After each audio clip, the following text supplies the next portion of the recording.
That was my in honor of football starting this week. That was my reminiscent of what 80s football shows would start like. CBS Sports. You are looking live at Philadelphia, blah, blah, blah. Cheryl, do you remember Jimmy the Greek? I do. Yeah. Were you a football household growing up? Were your folks watching a lot of football? Back when there were only 3 fucking channels? Because I had a German Shepherd who hated the sound of whistles. Oh boy. And so we couldn't watch sports. Really? So I can't watch wrestling because of that. My dog hates the bell. Oh. Yeah, the dogs run the household. So yeah, it put me out. But as soon as I got into college football, and I love college football.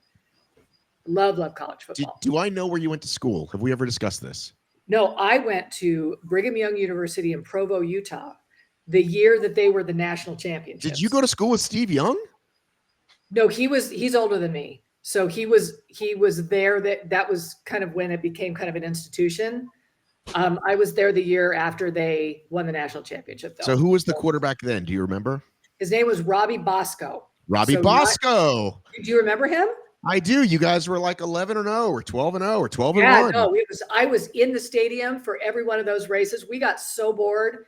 42-0, 56-0. It was a great year. Wow, the good old days. Yeah. When random schools like BYU could win a national title. Yeah. Georgia Tech, our school, if you grew up here, Georgia was the football school for the dumb kids. Georgia Tech was the smart school for the smart kids, but not so good at football. But Georgia Tech one year found their way in an undefeated season. And so they didn't give us the title, though. We tied with Colorado. That was the year Colorado beat Michigan, I think, in that last second play. By the way, no longer true. Georgia now is impossible to get in. My own daughter could not get into Georgia with over a 3.0 because all the schools have gotten better because you can go to school for free here. But listen, I want to thank Hyrox for releasing news on a Monday. They typically wait till after we record, and we have to wait a whole week. So should we give the people what they want and lead off with the latest Hyrox news, or should we make them wait? Dave says yes. Yes. Cheryl, what do you say? I think whatever Dave wants is always the right choice. Wow. I could become bored and disinterested at any moment, so it's always best to do it right away. Okay, let's get to it. So this was one of those pieces of news that I did not know about or see coming or have any. Sometimes I do.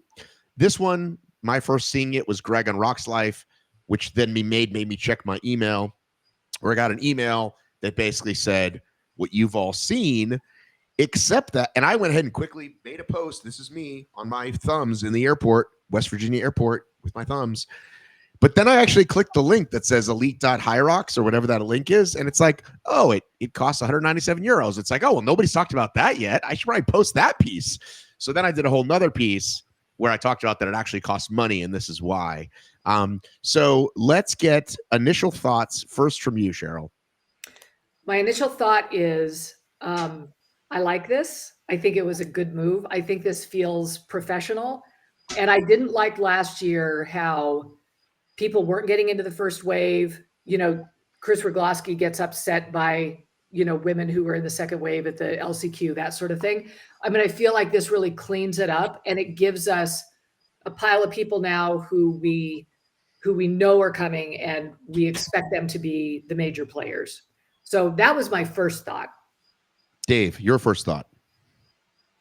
Okay, well, what I would do if I was you is I would specifically say what this is, and I would like to hear your list of pros and cons again.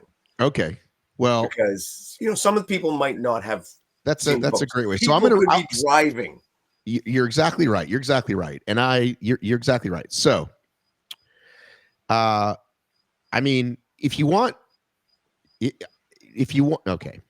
I'll read you the first 3 sentences of their email. That'll probably be the easiest way. Yeah. And then my job as the journalist is to take out whatever fluff they have, and between me and chat, give you the most, like, here's what I'd like to say about it. Right. So let me scroll down to my email. Sorry. Thanks, Dave, for doing that, for keeping us on track. Why do I always get Hyrox? You forgot something, even when I didn't forget something. I feel like they always do that, even after I personalize my tickets. They're always telling me I forgot something. Okay. To summarize the story, here's my email that I got from a contact today. From September and ahead of the Elite 15 race in Hamburg, the major, a Hyrox athlete license is required for entry into the single and double Elite 15 races. You'll remember we now have a double Elite 15 as well. Holders of the athlete license will sign agreements which binds themselves to the Hyrox anti-doping code and a general code of conduct for elite athletes. Holders of the license will receive enhanced administrative support. I guess that means like emails answered faster. Answer their emails. Someone will answer their emails quickly, and access to priority first wave slots for qualifying races starting in 25-26 season, along with enhanced doping education, administrative support, and communications with the elite sport team. Does that explain it well enough? Oh, and along with this, the part that's also in there is if you want to qualify, you must meet the below performance criteria with a completed pro time in the previous 12 months. Singles men, 57.04. Singles women, 103.21. I think those are the bottom. Is that the bottom of the current Elite 15? It sounds like it is for the women anyway. Yeah. And then doubles men, a 51.48, and a doubles women, just under an hour, 59.45. So that's the what.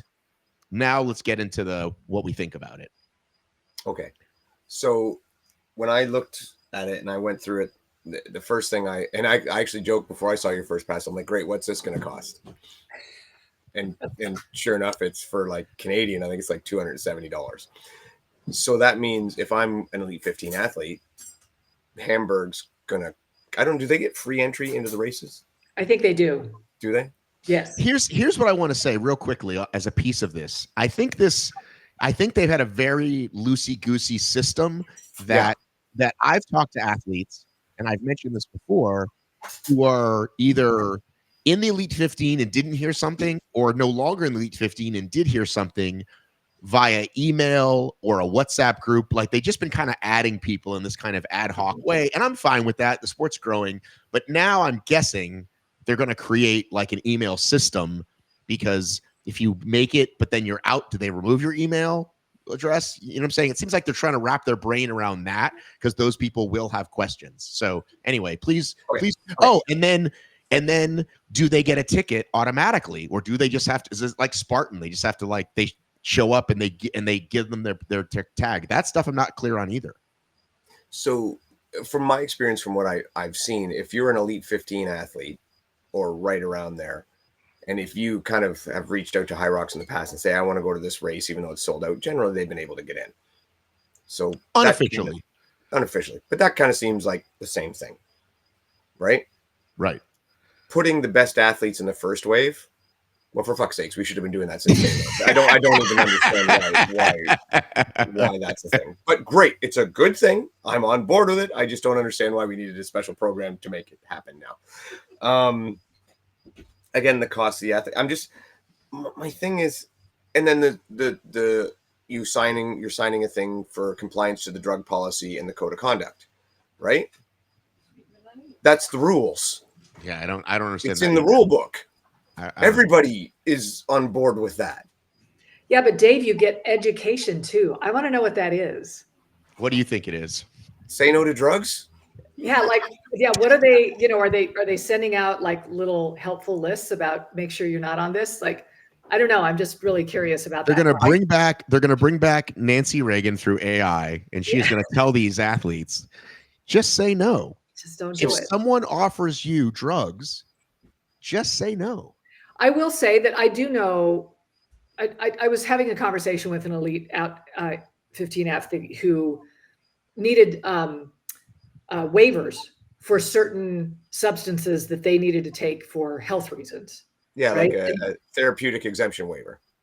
That's exactly. Oh, that sounds really smart.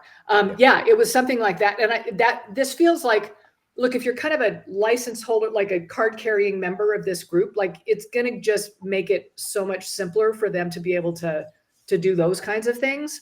I think that it gives them a communication channel that maybe they didn't have before, or maybe they would fall through the cracks, or maybe it was tougher. So it seems like they're going to have a group that everybody knows they're in that group, and therefore they can have access to things like that. One comment on my post and several comments on other posts were calling it a money grab. And at this point, if Hyrox said we've added 50 cents to something, people would go bananas. I used to love Hyrox and now they're only in it for the money. If they said $1,000, I would say, well, now you're being prohibitive. $230 to me doesn't sound outrageous. I know $230 doesn't come easy. I'm just saying, but it's for a year. It seems like it's in line with administrative costs. Like, that's okay, what I would think. It's probably what it costs them to kind of where they came up with this figure. Maybe they looked at other sports. If people want to put in the comments what somebody else said, oh, they do this in, running or boxing or whatever. It's basically a pro card, right? Is what we're calling it. Yeah. Right. And, for to put staff members on this, I mean, you would probably want to fund it. And maybe here's what I'm hoping for: random drug testing, right? If that's expensive and it's inconvenient, would this fund random drug testing? So somebody's showing up to, Rich Ryan's ice bath, just ready to go, right? I would like to see that, because I don't think that it helps us at all to only be testing the top 3 and one other person at any given major. Yeah, and that's the thing that I'm curious about. I would like to see what the code of conduct is, because that's a very open term. And like I said, it could be the code of conduct that's currently in the rule book, like don't check somebody when they're running, don't spit on the floor. Is it that kind of code of conduct, or is it a different, more advanced code of conduct? So you can't throw your elbow at somebody into a wall when they're running. You can or you can't. Which are you saying? No, you can't get caught on camera. Oh, okay. Just wanted to get clarity on that. I guess the piece that the Hyrox is framing it as we're a serious sport, please now let us in the Olympics. To me, that's all nonsense. Like, I don't really care about that stuff. I'm a firm believer that the whole Olympic push is just hype. Realistically, I think he really cares. I mean, Mo's going to something. Didn't you see what he just posted? He's headed to some Olympic blah blah blah. He's competed in the Olympics. He's won a gold medal. I think he really means it. I don't think it's just hoo-ha. I think it's pie in the sky, man. I also think it's pie in the sky. And as I've said before, you cannot have a company, it's a company event. You cannot have a company in the Olympics. It doesn't work that way. So those of us that have been around, Spartan 2014, same dream. And in 2028, they're going to get some weird half of a thing as a part of another event and calling it a success, right? And well, yeah, but again, that's not a Spartan race. Everybody in the world knows it's not a Spartan race that's going in the Olympics. But I'm saying here we are again with Hyrox, and didn't I just read they're trying the same backdoor thing through triathlon? Yeah. So again, but it will not be Hyrox in the Olympics. Of course not. But here's the thing: if this is what happens, and this is where I believe Hyrox will never fully go through with it. Let's say, for argument's sake, they get this backdoor to work, right? And at the Olympics, we're going to have the skier, we're going to have the sleds, it's going to be the exact same. Do you know what that means Hyrox has just done? What's that? Completely relinquished all control of their sport to anybody who wants to do it. And then that sport will be taken over by a bureaucracy who is an international body who controls the triathlon, meaning they now have control over what happens. They won't do it. What do you mean? The OCR, the obstacle course race that's in the Olympics now, right? Let's just say Spartan, for argument's sake, let's say Spartan spearheaded them getting in there, which they kind of didn't, but let's say they did it. Spartan has no control over that event, right? So if they put the event in that is exactly like Hyrox will have zero control over that Hang event. on. Oh, what's he doing? Well, and they're talking about putting it within the triathlon, right? In the Olympics, like somehow they're... But no, what they do is they piggyback on an already established governing body. Otherwise, you have to get 300 countries to say, just like this OCR thing now, right? Yep. Like there's all these fleggling. Sorry, Dave in Canada. OFF, truly, absolutely fledgling. That is with one or two volunteers in every country doing a thing and trying to create an org, and it's so much fucking work. That's the biggest barrier to entry. Decades of work. Right. So you end up going in through what they're going through, which is modern pentathlon, which already existed in 500 countries. And meanwhile, we're at the point now where, let's just say for OCR's sake, no one cares. It's this weird bastardized thing where like there is all these world championships now. Some are OCR, some are 100-meter at an OCR, some are UIPM, but it's the OCR piece. Like it's just this weird thing that just doesn't even make any sense anymore, right? And who is it for? And it took 15 years, and it just does. So again, it's the wrong dream. It's a weird dream. I love the race I put on called Run the ATL, and I think it's amazing. Do I want it to be in the Olympics? Like I just don't know why people love this push to the Olympics, as if that's what you need to do to make yourself worth something. I love Olympic sports, and I love the fact of OCR being in the Olympics. I would love to see a form of fitness or hybrid racing in the Olympics. I'm down with that, but it will not be Hyrox. And that's the thing. Will it be Zumba? No, but it'll be some form, something Maybe like with the running. stations. It'll be like running and workouts and whatever, but it will not be Hyrox as Hyrox is. And will Hyrox have a voice in it? Sure, but it will not. It would never be exactly what Hyrox is now, because two things, like I said, two things would happen. The people in the Olympics wouldn't have control, and they won't accept that. Oh, sorry, the governing bodies that, like we say, like world federations wouldn't have control of it. They don't want that. And Hyrox would have to give up control, and they won't want that. All right. So let's talk about, so somebody commented about what it might change for Elite 15. And as I allude to in the article, I don't think. Wait, you want to talk about what we were supposed to be talking about? You're keeping us on track, Dave. I don't think it changes the Elite 15 at all. What it does possibly change is 16 through 40, Yes. right? Yes. So Fozzie Fit, perfect example, right? Yes. She wrote, hang on, I want to quote her correctly, more money to be drug tested and get in the first heat? I don't know, man. That was her response. And those are the people who this affects, right? It is a solid question. Where's the benefit for her? Right. I think the benefit for her is that it gets her foot in the door, and it may get her opportunities that would be tougher to come by. I think you want to be on this list. Right. But let's take someone who hasn't even raced in a bit. Let's say like Bell, right? Like Bell's got to come back, try to get these really fast times just to get in it, and then pay this extra thing. It's like, it's work, right? Yeah, but you have to try to get the extra times anyway. I mean, that's the whole point. There's nothing really bad about this. Like, there's nothing bad about it. There's nothing in there that I'm going to say that's stupid, that's terrible. There's nothing bad about it. It just, to me, seems a little bit pointless. Now, I don't see the full picture of again, the code of conduct. That's the only thing that I don't know about. The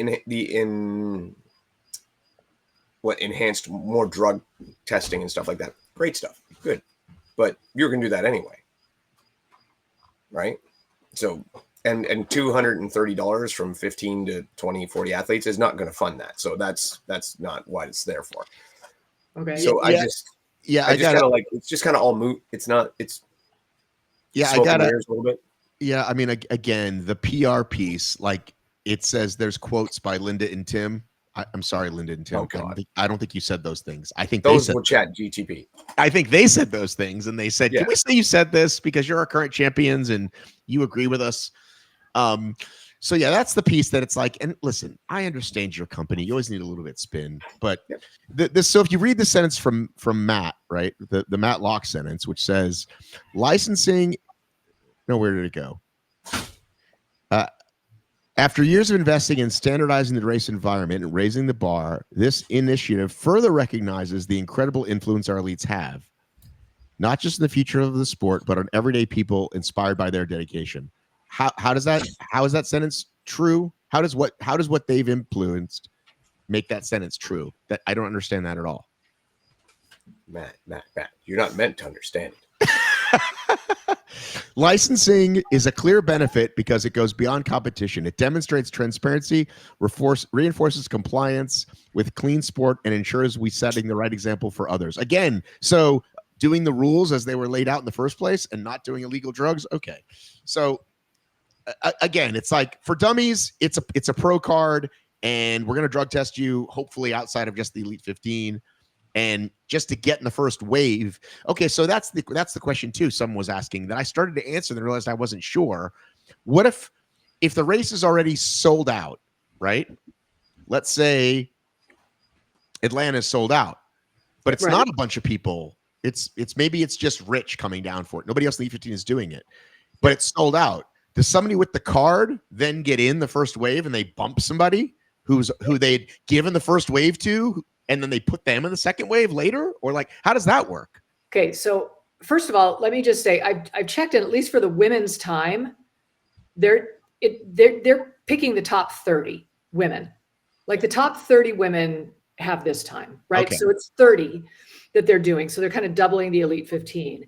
And we don't ever get our start times till like the Wednesday before, right? Like we may be I may pick that I'm in the pro wave, but I don't know what my exact start time is until they let me know like 2 days before. So this is perfect for, them, that they can slip Rich in wherever they want, because there's plenty of time to be able to do that. And we all know an event is never really sold out. True. And especially start waves, right? Like you can shuffle around the start waves. Well, I mean, it's sold out more than say a Spartan is. Like a Spartan, you really could just kind of show up, but let's Dave, say I think they really do sell out.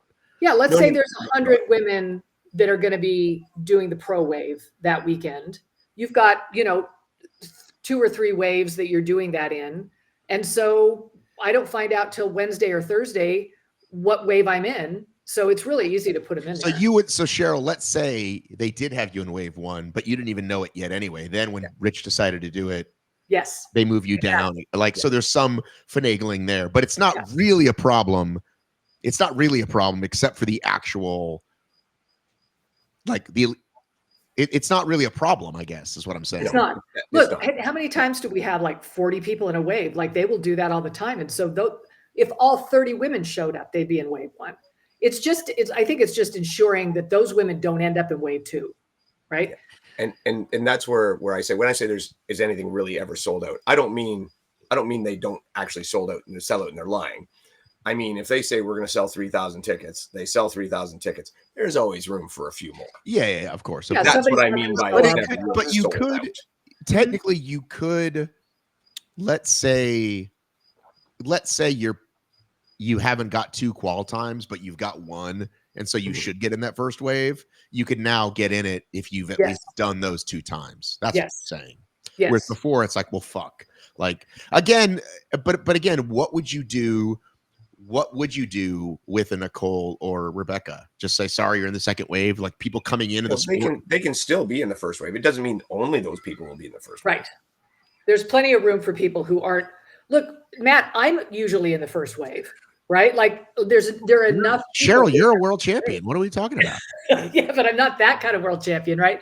And so there are enough. You're not like Dave, who's like ruck teams, go-ed, Chinese, whatever, algebra. Exactly. Like, you know what I mean? You're not some random thing that nobody does. You're a real. But Nicole and Rebecca are going to be in that first wave. But so what should we do with those people? What should we do with? I can't think of a great example, but let's say the next great CrossFit athlete, or some other Lindsay Webster, or somebody who wants to come in and they want to race. Like, should we just be like, sorry, you just sign up like a regular person? It's sold out. Sorry, you can't even go.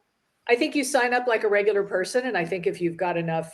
What did they do with Ryan Atkins? They threw him in the first wave, right? Like they know who these people are. They know that they're world-class athletes, and they'll probably get in there. I don't think that this precludes people from getting in the first wave. It just guarantees. I think they need, like Spartan would always say, we leave the right to have any exemption we want. I think they should throw that in there for a regular race, non-Elite 15. And there should be a line that you email and an exemption, right? Because someone like Nicole has to write me or Dylan and say, can you know what I'm saying? So a brand new person might not know Dylan or me. You see what I'm saying? Some Olympic skier, right? Should there be a path for them to race in the elite waves? I don't think the reason why I end up in the first wave is because they know who I am. The reason why I end up in the first wave is because I tell them my predicted finish time. That's why. Yeah. And so that's all these people would have to do. That's what it should be from the start. Yes. Right now, I have no problem with this setup of bringing elite people who are licensed or whatever, pro card or whatever, into the first wave. I'm on board with it, absolutely. Mhm. But yeah, like Cheryl says, that's the way it always should have been. Is okay, like they should almost get the entrances printed out on their chart, as in here's expected times or previous finishing time, and there's your first wave, and then Yeah. adjust accordingly. Doesn't Jack Bauer do that for Spartan? Like they need a Jack Bauer. Yes, Jack does that for every DEKA. Yes. And we didn't know why they were. We didn't know why they weren't doing that for Hyrox. Well, Hyrox, who does have a lot. Jack Bauer. DEKA doesn't have employees, right? Like just dedicated to this, right? DEKA has like a couple of full-time people and some part-time people, right? Yeah. Hyrox actually does have a head of sport named Matt Locke now, before it was Mintra, and other people who easily could look at 30 names, and if they didn't know all of them, ask whoever was there. If it was an APAC race, ask JK. If it was an American race, ask Rich. Hey, is there anyone in this list we should throw? You know what I mean? That job should have been done, like you said, and it just wasn't. Yeah. Maybe there's something to be said for only having people who are passionate enough about the sport that they're part-timers. Okay. Maybe they do a better job. All right. Anything else on that topic before we move on to Cheryl's race weekend? Oh, geez, we're doing mine. I actually think it's fine. And I don't think, look, this is an expensive sport and it's going to cost a couple $100 a year. I don't know why we're surprised that they want money. I think, of course, they want money. I don't see it as a huge, they're spending thousands of dollars on these races, just traveling and all the stuff. And yeah, $200 a year to have this kind of access and that sort of thing. I think that's probably not surprising. I think there's nothing bad about it. It's just absolutely a moot point. I do want to read it's things that they already should have been doing. Yes. Give me those random drug tests and I am thrilled. Yep. Yeah. It's things they already should have been doing. And if they throw in random drug tests, which I'm not sure that that's on the docket, I think just you might see more at some majors, which again, that's a step forward. All right. That's great. So I'll read two actual step sideways. I'll read. They got to clean up for like more races this time, not just the one. That's true. So anyway, nothing bad about it. Go ahead, Matt. I'm going to read two. One more thing. No, I'm fucking with you. I'm going to read two actual Elite 15 quotes that were not manufactured by Hyrox. One is Jay Kelly. We aren't owed anything. A small fee to be able to do what we do is definitely okay in my eyes.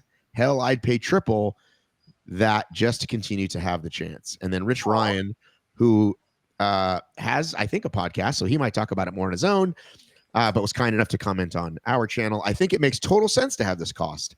Athletes should want fair play and should be willing to invest or at least to help offset costs. I can see how this looks like a money grab, and I think this is a great step toward clean sport. Sure, they could probably afford it, but I have no problem with this kind of cost. And again, Rich is not a bootlicker. Rich says what it is. So if Rich says, "Hey, man, I get it," I think that bodes well that it goes that way. All right. I do want to say one more thing though, just while we're on Hyrox Corner, because I put it in my notes. What somebody talked about Hyrox Atlanta being on sale, and I want to make sure I get her quote right. She basically was upset that her option was only on one day, and that doesn't work for her schedule. Do you know what I'm talking about? I'm hearing that a lot on the Hyrox Facebook group and stuff. Like they're asking, do you think they'll change things? Do you think that they'll, put women's open doubles on Saturday instead of Friday? They're hoping for different schedules than what are posted. So to me, I don't see it as they're trying to screw you. I see it as we've got to put 12,000 people through this thing and we're doing what we're doing.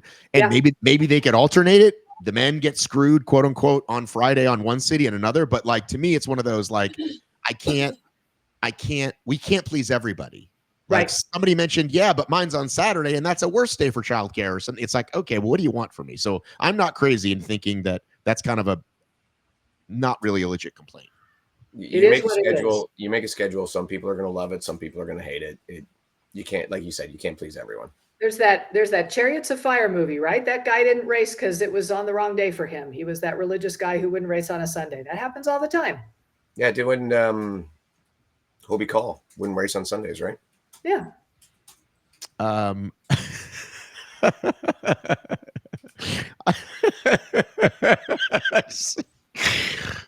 glad we got a Chariots of Fire reference. Yeah, that just came into my head. But no, I mean, I think we can't.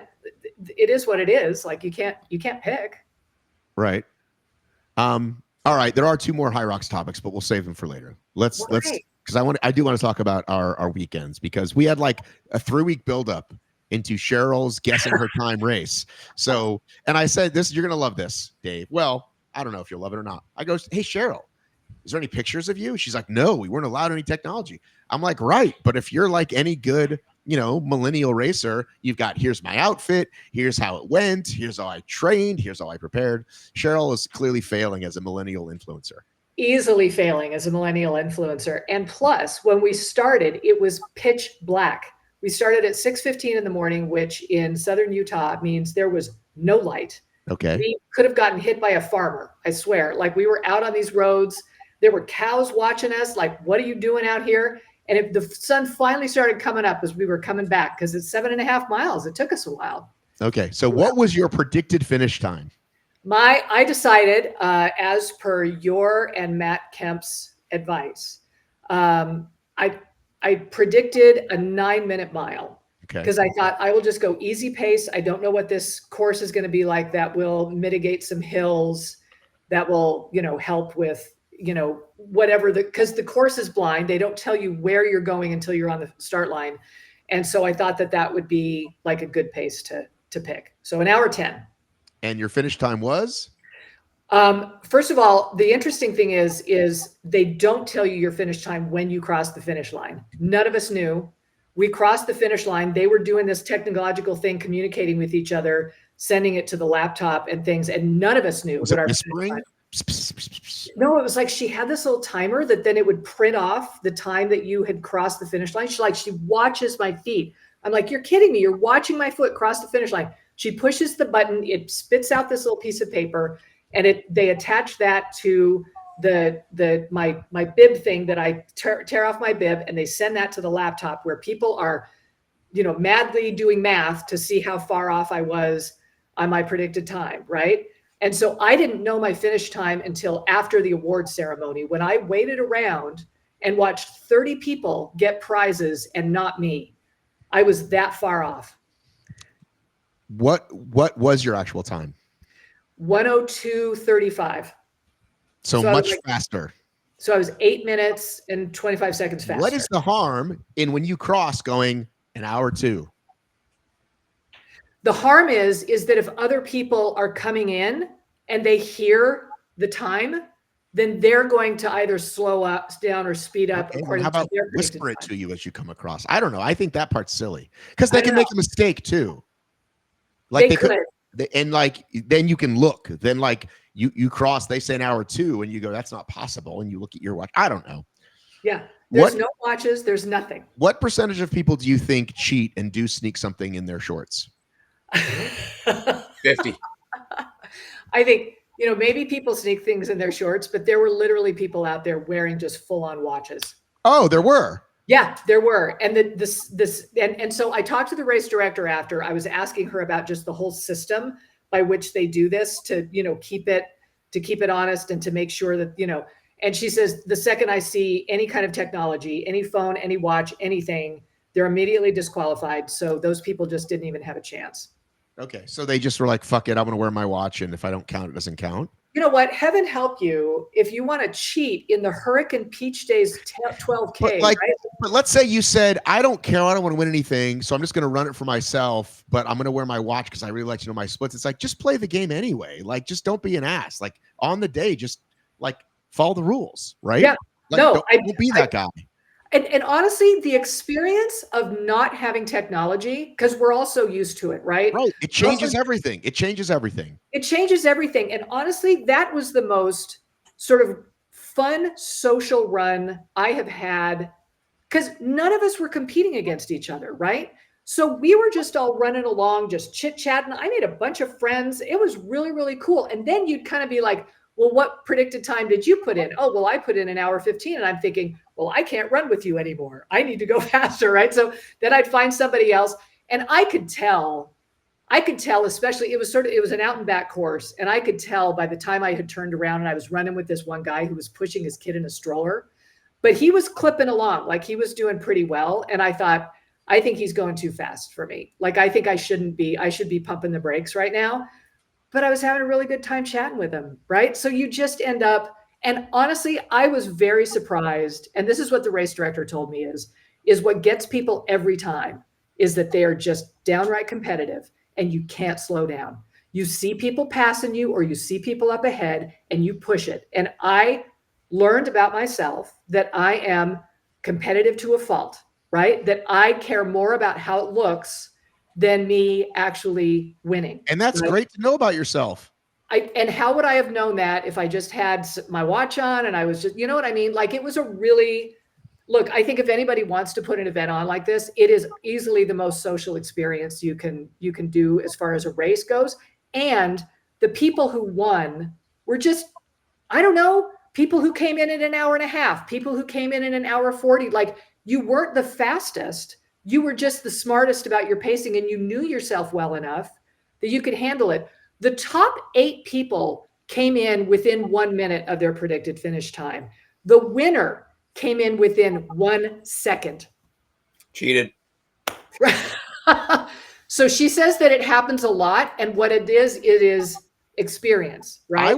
I think if I put on a race like that and I see you in the corral, I just go, do you want to take that off? And if they go, no, go, okay, good. You can go back to your car. Like, it's just so stupid. Like, I could see you forgetting, right? Even though it's kind of the whole thing the race is about. But I feel like just having somebody, how many people are in the race? There were like 50 of us. It was like crack of dawn, you know? That's it? It was a little tiny race. Then it's even easier. Then it's even easier to say, like, take your watch off or go back to your car. Yeah. No, she said to us, she said, I don't want to see earphones, phones, watches, nothing, right? And I don't know, how hard is that? And yet this woman, she's coming up behind me and I hear the mile thing go off. Like, I hear her watch tell, and I'm like, what are you doing? Yeah. So I was actually really gratified. God, jeez, Louise. I know, right? People will cheat at anything and everything. I know, but 50 people, like when I show up to the beach, Monopoly with the kids, parents cheat. Like, it's. But how? Like, what a great way to learn who you are, right? like you find out that certain things are important. The one time I didn't look at my watch was that when I was pushing for that sub 2 half, and I finally did this thing where I'm like, I'm not looking. Like, after mile 6, I stopped and I got up 158 and change, right? And I like failed 3 races in a row, and I had just did what this woman had said to me years ago, which is like, can you, if this is the pace you're holding, can I hold this for another 5 miles? And if the answer is no, right, then you got to slow down. And if it's yes, then cool, right? And I just kept doing that and kept doing that and kept doing that. And then that last mile, I just ran my heart out and I beat my time by, the previous year was 2:01 or whatever. Yeah. So yeah, many benefits to not wearing a watch, but it does look like a cool thing, and they should get more than 50 people. Yeah, well, it's a small town. I mean, this is a very small town, but I think it's brilliant. I think the guy that came up with it, he came up with it about 24 years ago. They started it in 2001. And so there are a lot of people who've done this over and over again, and they know, they kind of know. Like, I would go back and I'd put in 103, right? Like, I do my, if it's the same course again, that obviously plays to. Yeah, and it's not though. But I do think that in general. And that 1 second chick cheated. Were they really good at their own pace? I mean, they could have lucked into it. They could have just been you don't know the hills, and you don't know it. You know, you could also get lucky though. People definitely got lucky. But look, somebody like Kirk DeWitt, he knows exactly what he's racing. Like, he knows his pace, no matter where he is, no matter what he's doing. There are people who are that experienced, and a lot of the guys that ended up in the top 10, you could tell they were old college athletes. They've been around for a long time. They know their paces. So it really is how well you know yourself. I think that for me, the 110 was me kind of lacking confidence in what I can kind of do right now. I think me taking some time off, I do think that maybe if I hadn't taken some time off after Chicago, I would have been a little more confident in the fact that, because I ended up running like an 8:30 pace. Why so early? So you don't use the sun as a clock? Why so early? Because there's a parade, Matt, at 9 o'clock. So we got to get this over with before the parade. And it's also very, very hot in southern Utah. And so I think they're trying to mitigate 90-degree temperatures, which is oftentimes an issue. I hate parades. You know what? This one was pretty good. They kind of nailed it. You got Miss Laverkin, you know. So She's awesome. What town was your race in? What town was it? Yeah. Hurricane, Utah. You were in Hurricane, West Virginia, right? Well, I was going to ask if yours was pronounced hurricane or hurricane, because mine is definitely hurricane. Mine is too. And I've been told, so my daughter-in-law lives there. That's why I've kind of, zeroed in on this. And she says that it's pronounced hurricane because of all the English immigrants that came and settled there. It's more of a British accent, right? They would say hurricane. So your daughter-in-law lives there, but not your son-in-law? Well, no, she's from there. She has this giant family. Oh, got it. Yes. Yes. Well, would you like to hear about what went on in Hurricane, West Virginia, Dave?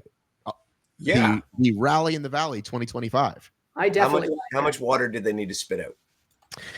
So one thing, a lot of things learned this weekend. One thing that we've all spoken about is the things that we being me, Dave, Rich Ryan, maybe you, Cheryl, we don't like what we call the goofy games. We don't like things that are more arbitrary. We like to see fitness being tested, right? Right. And not based on something like spitting water or things that have a draw of 1v1, which could go either way, like a wrestling thing where you might get someone that outweighs you by 300 pounds. We like fitness competitions. And this was a fitness competition.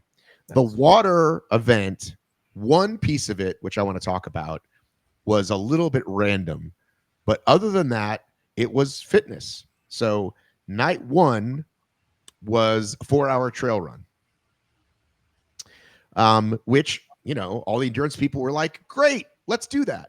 You have to do multiple 5Ks, right? Isn't that what it was? Is how many 5Ks you can clock? Yeah. And it's a pretty good trail loop. So they've used it before when they did other races there, because I'd been at that park. And I walked the loop in reverse so I could film some people. And so theirs was a mostly up and then mostly down trail. So I did it the other way. I went mostly down. No, I went up first and then down. They went down first. I can't remember. Anyway, if you go up first and then down, it's the same if you come from yes, the it's other the same. Exactly. It's the same, Dave. Exactly. You're so smart. So there was a wrinkle.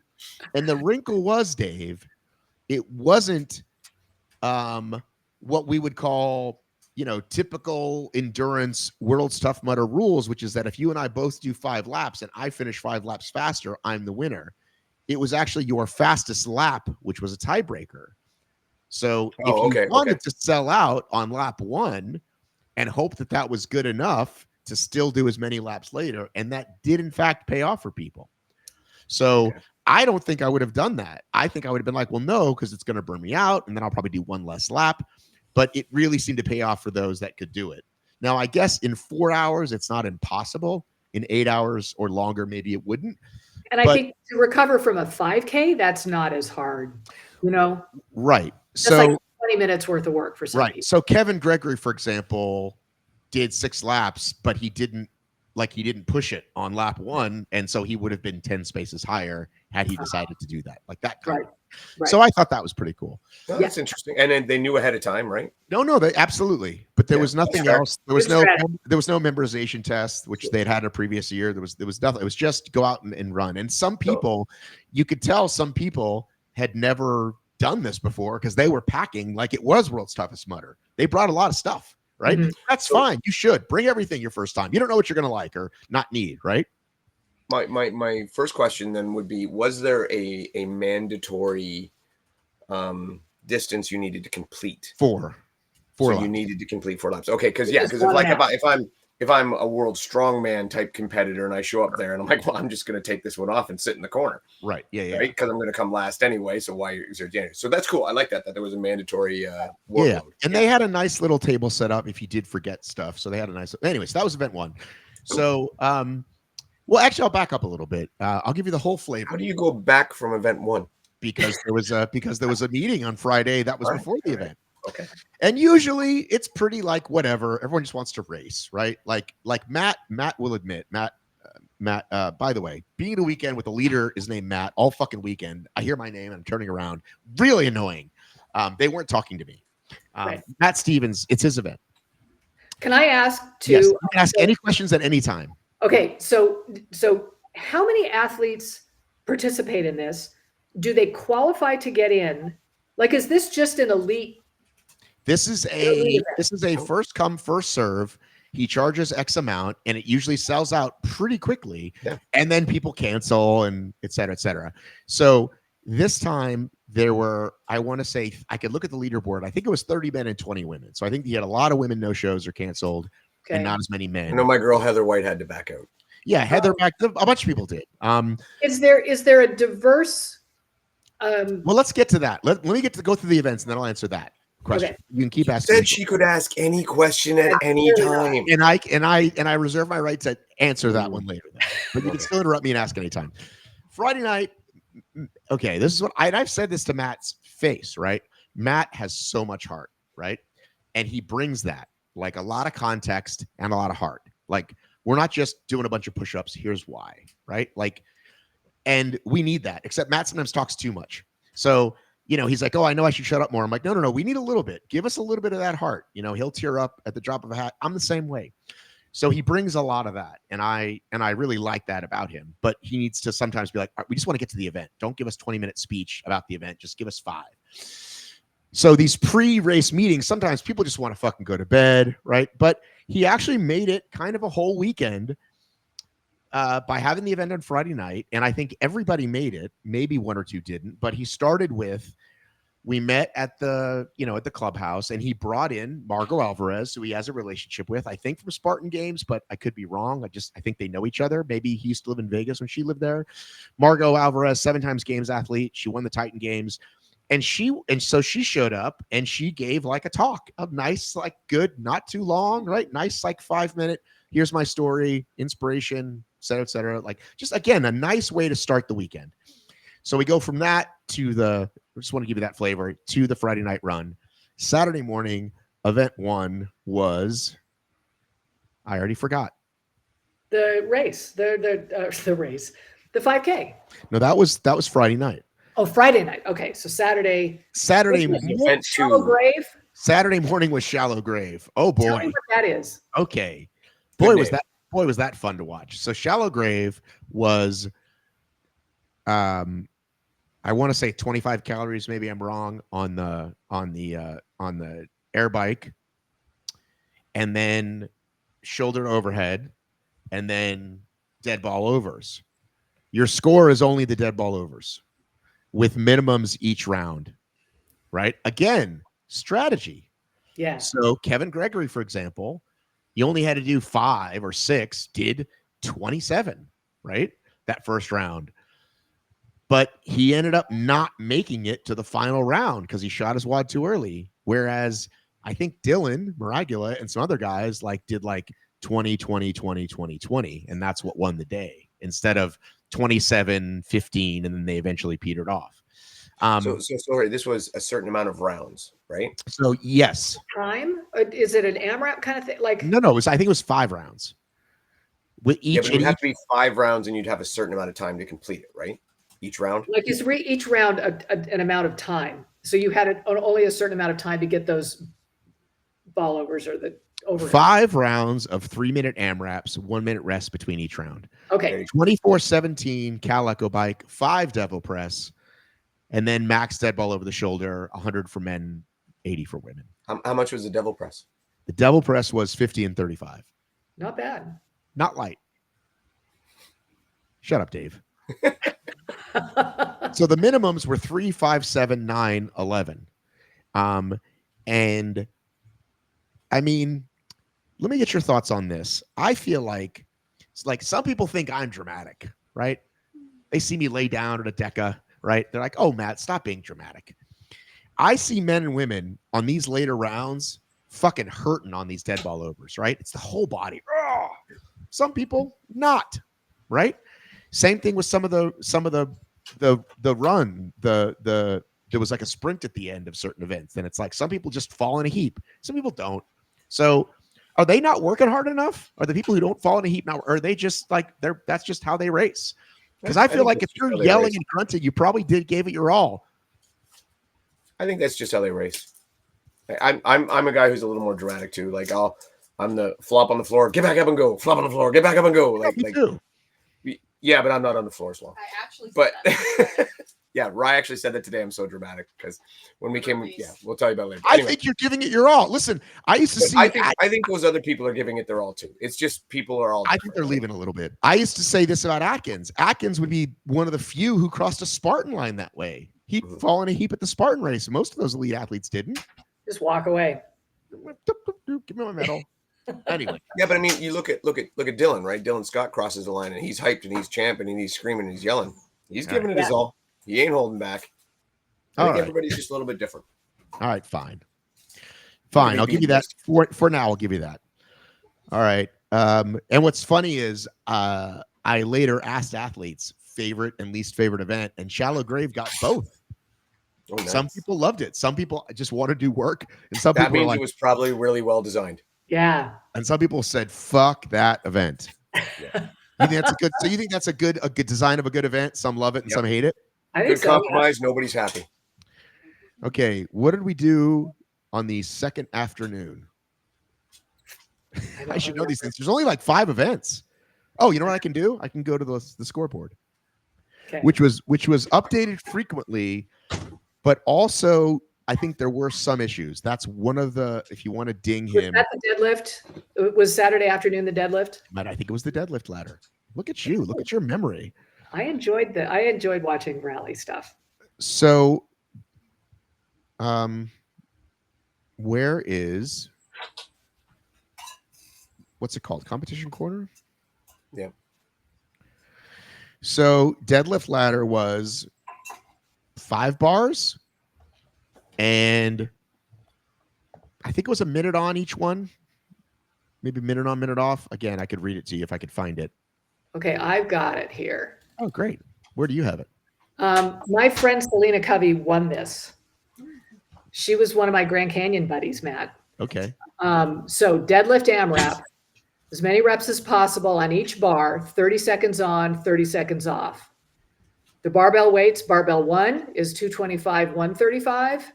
Barbell 2 is 275, 185. Barbell 3, 335, 225. Barbell 4, 405, 255. Barbell 5, 455, 295. And barbell 6, 500 and 325. Your score is the total weight you were able to. Okay, so I've been to a handful of these now, right? With your Hybricon Games qualifiers and your battle bunkers. Right. And I gotta say, when people get to that last bar, right? Everybody's all in on watching this person, right? And why is this not as popular as the 100-meter dash? Because it is as exciting, right? Like everyone watches the fastest runners, but everyone in the gym is like, let's fucking go. Your mortal enemy could be standing at that 500-pound bar and you're going to pull for them because you want to see if they can do it. Men and women, right? The women's was a little bit lower. Yeah, she was asking about you, your buddy Selena. We were chatting about you this weekend. So that's my plug for, we need to have, and the same thing with whatever that is, night 2 of the CrossFit Games is usually a. Yeah, no, I was thinking the squat competition was the same thing. It's just riveting, right? The year it was the giant fucking ball and fucking what's her name was fucking lifting it up. Like, why aren't these things done more often? Yeah. I think these things are great and they're simple and they're very exciting, but they can be done wrong where they're drawn out and long and get boring. Right. So the past couple, like those ones you've all just mentioned, they were done right and they were very exciting. And I'm the same. Like this deadlift one, I really like it because it's, it's great to see that last bar, but you got to go through. So let's just say you're going through, if it was a CrossFit one, you're going through 40 people doing that same thing. When it's taking each one of them 10 minutes, it just gets too drawn out. That's why you don't have as many of them. Should they just start it heavier then? No, I think again, it's just a matter of certain situations, right? If it's being streamed, you want as many people going at once, kind of thing, so you can see it. I'm just saying it's tricky. I've never run one, so I'm not entirely sure what will make it perfect. But I know when I'm watching one, when it's exciting and when it's not, and they can be great. And here's my question. So obviously, let's say on the women's side, they had the bars lined up according to weight. So did they start one person, and then as soon as that person was done with the first bar, they started the So second it person? was So just it was just constantly going, and you just some had people to, didn't get to the final bar because they Right. couldn't lift the bar before it, so they just stepped Right. out. but there were like at one point there were 6 people lifting. Right, but people really get excited when you're on. Some people it was the second to last bar, some people it was the last bar, but everyone's all in. Like everyone is in the Well, gym. and you're giving them like a minute to get it done, right? Right. So it's clipping But along, again, nobody's having to strategy- recover. But again, strategy paid off because I think they were smart because there were only 6 events, I think, before the final. So Mhm. we can't weigh them all the same, right? Like this 4-hour event, how can you make it the same as another event that takes less time, which I thought was smart. So Mhm. I don't know if he asked chat this or what. I didn't ask him, but the trail points was 1.5, right? So first place was worth 150 instead of 100. And then if you made it to the last bar, those were 1.5. Ah, So 500 was really 750 for a score because you were. So some people were like, I just want to get that 500 bar once this year. Like that was my goal. Where maybe they could have lifted 350 3 times, but they didn't because they just, you know what I'm saying? So again, there's a little bit of okay. So just go through, just because you didn't quite explain exactly how the scoring on this event went. Is it total weight lifted? yes. yes. Except for that last bar, which was 1.5. Was 1.5. So if theoretically, if you did one 500 pound and I did 4 225 pounds, I win. Correct. Okay, But you're cool. doing some each time, right? So you're lifting. Yeah. No, but I'm just saying, just in theory. In theory, I can only lift 225 pounds on a deadlift. I do it 4 times. Somehow you bypass all the first ones and just lift a 500 one. Right. Exactly. Yeah. So Dylan got the 500, I think, twice, and Aston got it 3 times. Aston's just fucking beast. I would have loved to seen Carolyn Prevost do this. I mean, it was great. But I mean, you know her world record, right? No, what is her world record? 67 reps of 225 pounds in 2 minutes. Her world record is the world record. It is the world record. Well, so is the world record most kilograms in a certain amount of time? No, it's most reps of 225 pounds in 2 minutes. And she got 67 reps. Okay. So is there another world record of most reps in 1 minute? Is there another one of most reps? I don't know. It was done with the Rogue Breakers did it. Rogue Gym. They set it sounds all like it just sounds like a random. Sounds like one of your wins, Dave. It just sounds very random. That's all. I'm impressed. Just No, sounds but yeah, weird. I'm just saying. But what I'm just saying is her ability to deadlift fast reps at loads would have been amazing to see her destroy this. Like, I would love to see. I'll take one max though. I like one max load. Those are exciting, right? Okay. What was the next event, Cheryl? Since you seem to know everything. So it had to do with like bikes and stuff, right? Like No. The next one was run and shoot, I think. Okay. Yeah, and I think I was. I got one more question about the deadlift. Yes. Cheryl, how far would you have gotten on it? Oh, geez. Oh, I think I would have gotten maybe to 200. Like I am such a lightweight. Yeah. So I had no chance. And I will say, I've been talking to Janet Goobser, who she is in my age group, and she and I race a lot together. She and I were talking about how we really, really want like an age group division of this stuff. Like we would love to be old people and have a shot at trying something like this, right? Yeah, that's why I was asking you kind of who showed up. And yeah, it's completely not. Caitlin Pullins was saying, oh, you should just come. Like you should just sign up. I don't want to be the pity clap straggler in the back, right? Like I wouldn't have been on the 4-hour trail run. No, but boy, that deadlift would have been pathetic, right? So yeah, like I don't know. It would just be nice. Come on, guys, like do one for us old people. Give us a chance. I agree with you. That would be a lot of fun, but I don't think you'd be the pity clap. I think you might have been specialized in certain areas. Well, I would definitely be a specialist for sure. But deadlifting would not be my thing. Yeah. I mean, I think Selena ended up, her score was 1467.5. That's what she got. Yeah, look at that. See, that's a great competition. Look at that. That's what you want. A lot of stuff going on, and you're watching people. Let the record show. I'm sitting here going, what's the next event? I have like 12 hours of footage I made. It's not, I should be able to pull up these events. I also labeled them. Okay. I'm such a professional. I actually labeled them. So the next one, so the next event is now that I can look at my videos, is run and shoot, which is event 4. So I'll pull this up for you so we can do this shit in real time. Isn't this great, guys? Visual aids. What a great setup. That gym just can accommodate so much. That's really great. So this was like the farthest thing away. Everything is like really close, right? Mhm. There's his gym, there's this park, there's this pool, which we'll get to. The shooting range was like 20 minutes away. But all like doable. Like the days flowed well. It never felt like a massive rush. So here you can see the actual shooting range, right? Okay. So before this, they would run down and back on the road a quarter mile, right? Okay. Come back, 10 burpees, and then shoot 10 rounds. And I don't know the scoring specifically. I know that if you get in a certain area of the target, you got more points. If you miss completely, you get less points or even some time taken away. Then you run the quarter mile again.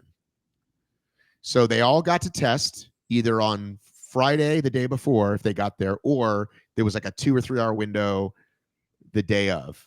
So everyone got to practice. Some of them had never shot a gun before and still did really well. Again, in my post-race interviews, people were like, that was my second time ever shooting a gun. So then you Those go take off. targets are far away. And they had, so I think, see if you can see me taking off after somebody. You'll see the little run.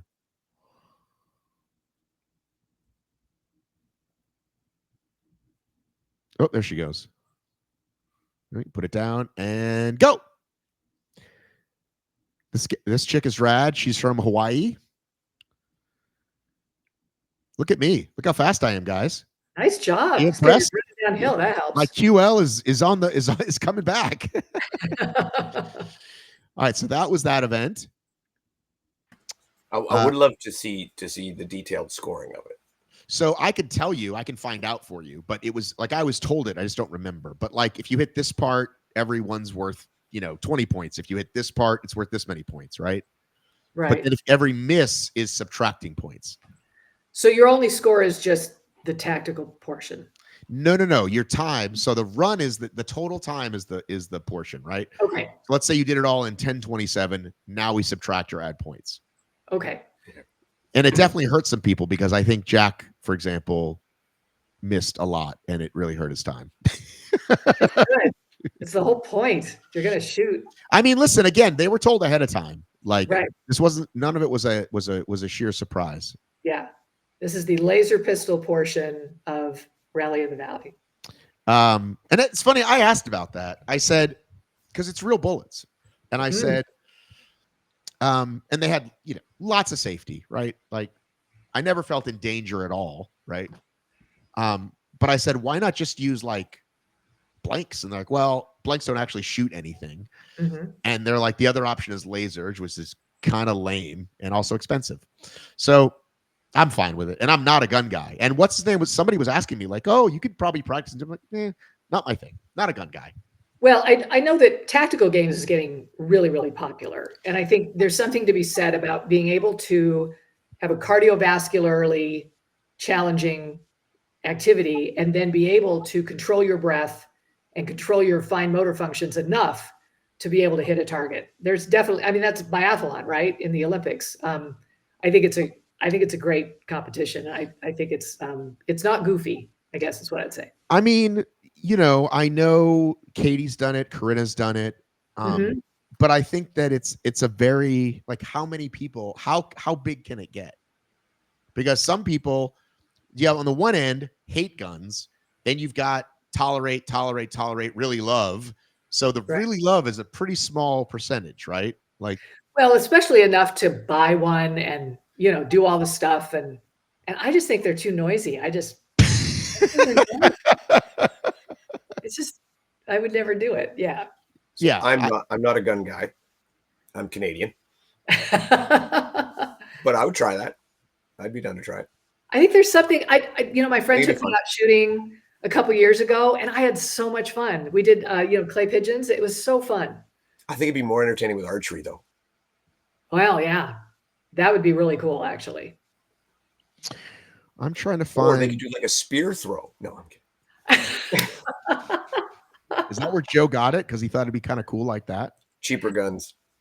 No, he got it from the movie. That's Mm. an easy. Hinge Pin was the name of that event, right? Hinge Right. Pin. Yeah, name of the that. deadlift competition. Then Hinge pin. under fire. Okay, center ring. Deduct 15 seconds from your time. Inner ring 10 seconds. Nice. Outer ring 5 seconds. Miss, add 10 seconds. Oh, ouch. Cool. I like it. And there were definitely some women and men who missed. You can't tell where they hit the target, but you can see if some dust flies way back there. So that I And can how tell. many rounds was this? It was just 10 rounds, right? Run a quarter Still, mile. you can add 100 seconds to your time just by being terrible. Yeah. Yes. Okay. Or vice versa, you could subtract 200 seconds from the time. Yeah. Cool. 300 point swing. Okay, so now we're gonna get to bob and weave. So let's get to the bob part of bob and weave. This is the pool event. No. So again, I'm liking the variety. I'm liking the tests. So this is one of those where I think somebody gets caught up in an idea, and that might outweigh logic, right? Because it's a really cool idea. Okay, so let me give you the basic part of the idea. Is Cheryl, I'm going to give you a number and a color. You're 5 and you're blue, and you have to swim and get these 3 blue rings that I'm going to throw in the pool, right? Okay. That's your first thing you got to do. Okay. Then in your swimming suit and cap, which you look amazing in, by the way, Cheryl. Absolutely. 10 out of 10. You have to run down to this track field, put shoes on, don't put shoes on, right? Up to you. And then do the what do you call it? The WOD, the workout. Yeah, which I'll get to. Okay. So here's where we get, if Dave wants to be critical, it is a little random, right? Because I was already thinking that. You're throwing the rings in, it's kind of random. Now, this is not just a pool. This is a wave pool, okay? Okay. I remember seeing this now. Which you really want to see. Let's get Matt's amazing video up. I remember this. Okay. Hang on. Let's pull up some of my amazing video. Where are they getting this wave pool? It's located where the park is. Okay. Right? I love wave pools. I don't want to find rings in them, but hang on. There's a lot of video of me. Just, that's day 3. 4. Where the hell is it? So yeah, well, he searches. My starting thing would be, I would be cooler if the rings were placed in certain specific locations ahead of time and not randomly thrown in so that everybody has the same thing to do. I'm actually not averse to a little bit of luck when it comes to some of these things. Yeah, I don't know. Well, maybe I am. I mean, I was pretty bitter about my sled in Chicago. I probably. Yeah, okay. All right. Okay, so here we go. Oh, wait, why is it playing at twice speed? Hang on. Okay, so here we go. You're going to love this, guys. Okay. I'm so glad I brought visual aids. I hadn't even thought about that before I started recording. So proud of myself. Okay, so these waves get pretty big pretty quick. Okay, I give my thing to Matt, actually. So here's they throw the rings in the deepest part? Yes. So these waves are going pretty big. As you can see, I know this thing is moving a lot, but honestly, like if Matt, you are on point with your camera work, man.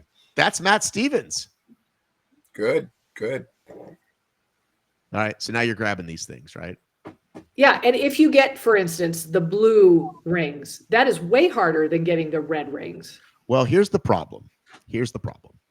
Early on, somebody is not swimming well, okay?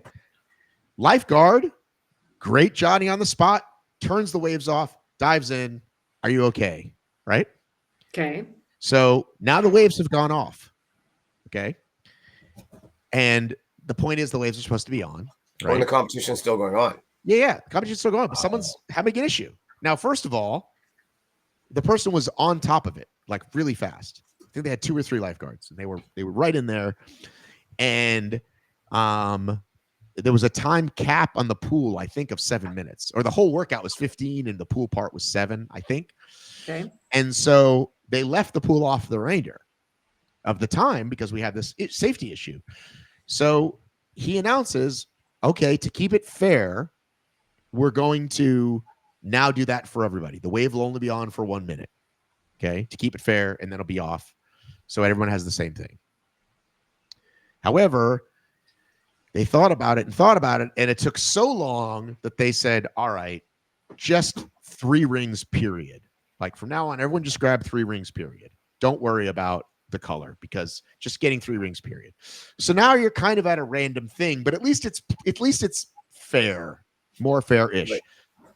Hang on. The women who'd gone first were very upset about this. I think 1 or 2 specifically were upset about it. I think the other ones were not so. I'm going to go with rightfully so. Yeah. Except that here's the deal. This is the last event before the final 8. And however you do, you weren't going to make the final 8 if you were in the bottom, right? Right. And you're probably not going to improve your time going an hour after you just did it, or 30 minutes. So I didn't think it needed to. I said, I know it's not fair and that stuff happens. So I would have not given them another go. But this one woman was really loud about it, and so was another one. And so they said, fine, you can all do it again. So my argument to your statement is, if you really can't adjust your position and all that, as you said, why have the event?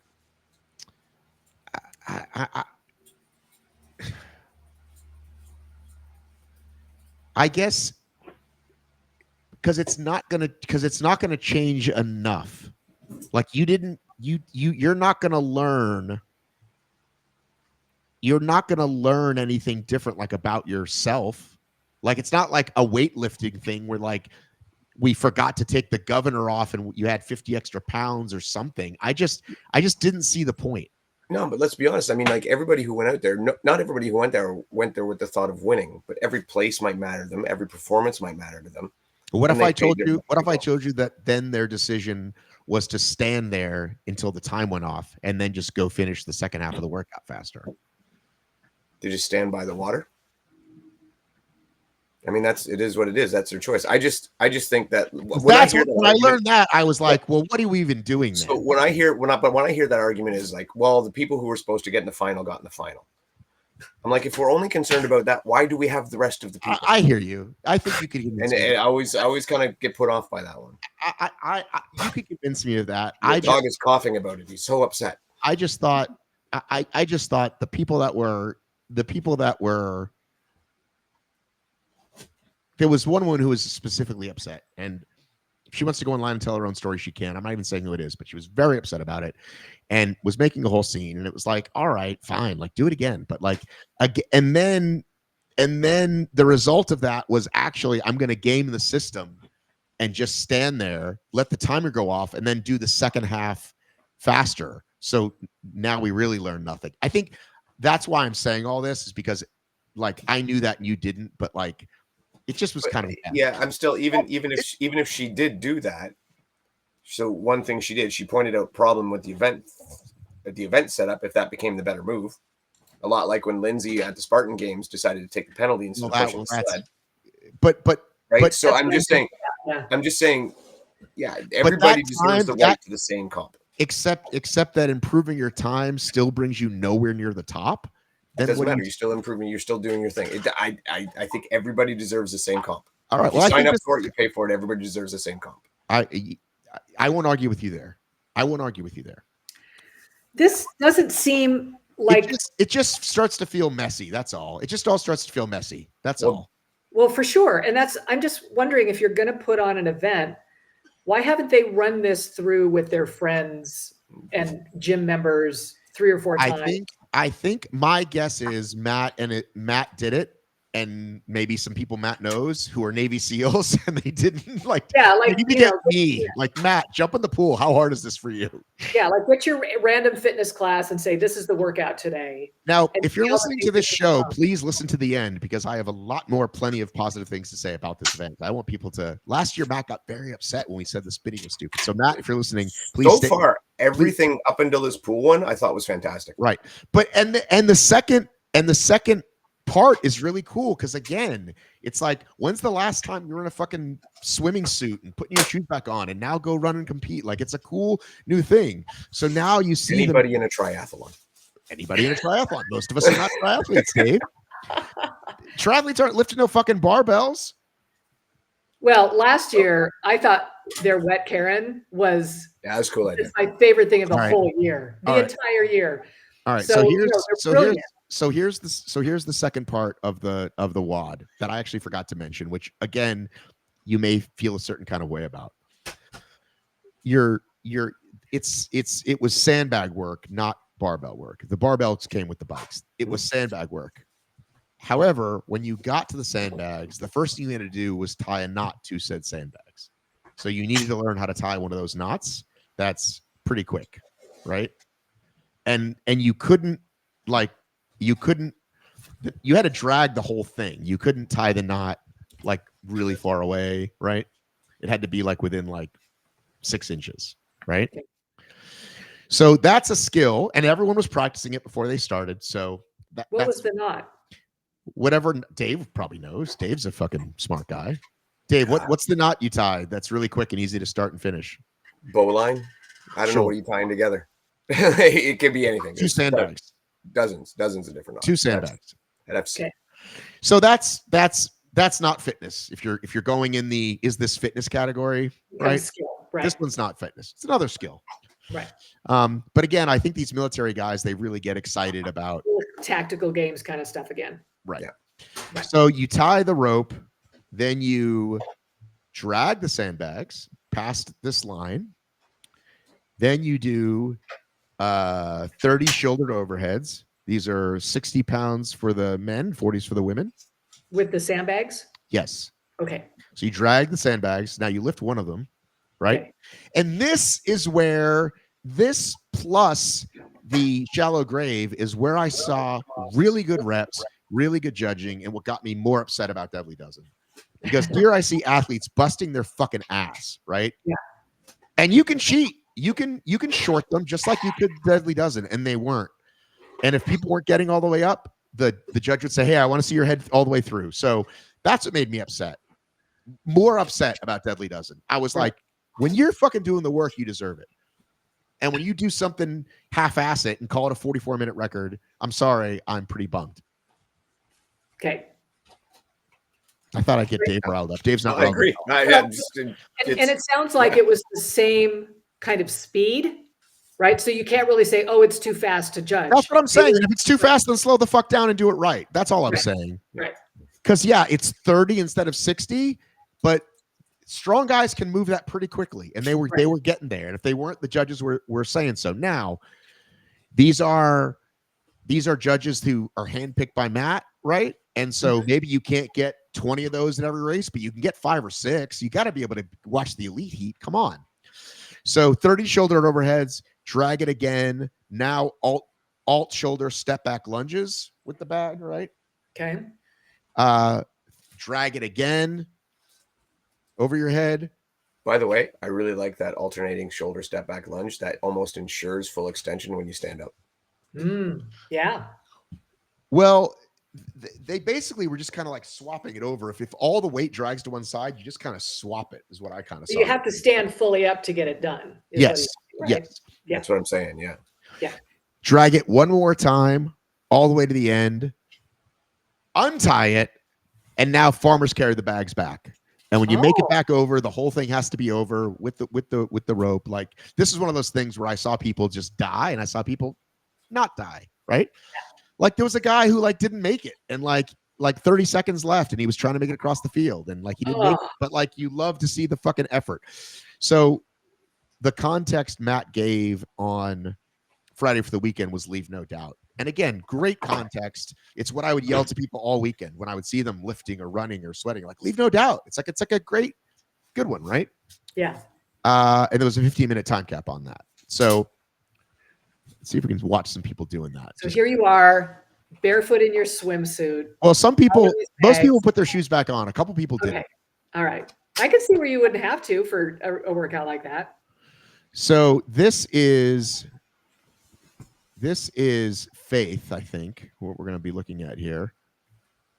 Jamie, bring up Faith doing the workout, please. So there's Faith. Faith was in, I want to say, and so here we got people doing good work. See, look at these good reps. Oh, yeah. Look at these good man, reps, that looks guys. amazing. And this is not light work. Nope. All right. See a guy pulling it back there. That's Kaylee. It's going to be some pretty great post-race video. The ropes are longer than I expected. Yeah, so this is interesting. Tell me what you think about this, Dave. People would get to here, the line. You had to get to this line, and some people would keep running back. Some people would start handing it right there. Right. I think, again, just going to be individualistic as to your strength set. If your quads aren't blowing up, you just keep walking it back.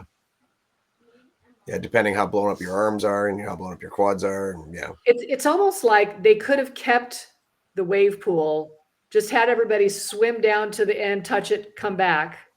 Like take the rings out, right? So my part, I'm not quite understanding. You might have said it and I might have missed it. But like as to the scoring of this event, the back half seems cool. But so what, did you have to get all the rings before you could go start? And it's a time? With a 7-minute time cap. Yeah, you had to get so then if you didn't, so then if you didn't get all the rings, you just waited 7 minutes and went back out. Okay. All right. So again, something different, right?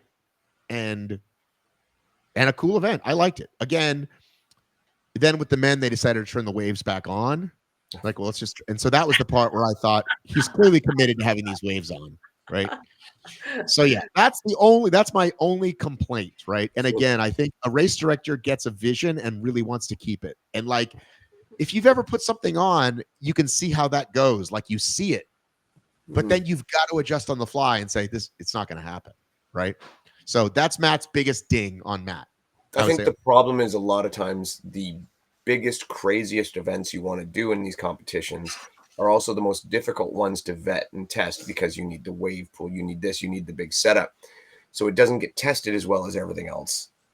And you're falling in love with, like you say, you fall in love with the concept, but it hasn't been tested right. And sometimes your concept, although it's super cool, is not practical. So we call it in the editing bay, we call it killing your darlings.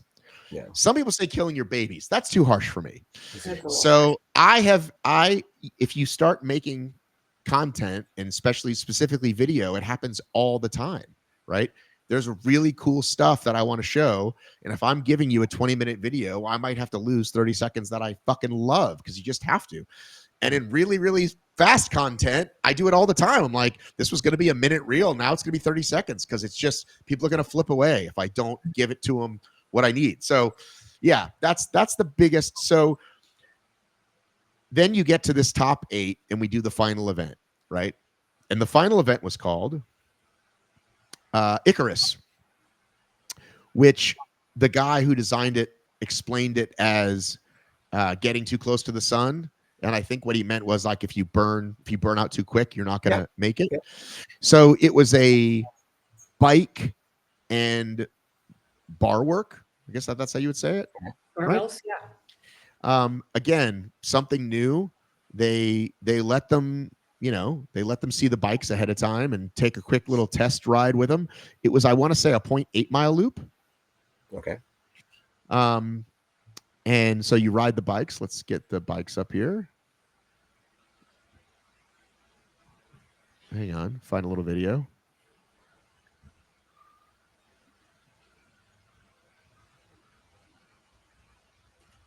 All righty. So this one, I think they changed some of these, and I think that was the only complaint I heard was that a couple things changed kind of like last minute, like they told them what the workout was and they changed it. This is an interview with this guy, so it is useless. Sorry. Wrong. Not doing anything, just standing there with his shirt off. It's hot, man. Out there in West Virginia, it's hot. You don't expect hybrid athlete men to be wearing much. I mean, Dave, do you race without a shirt on?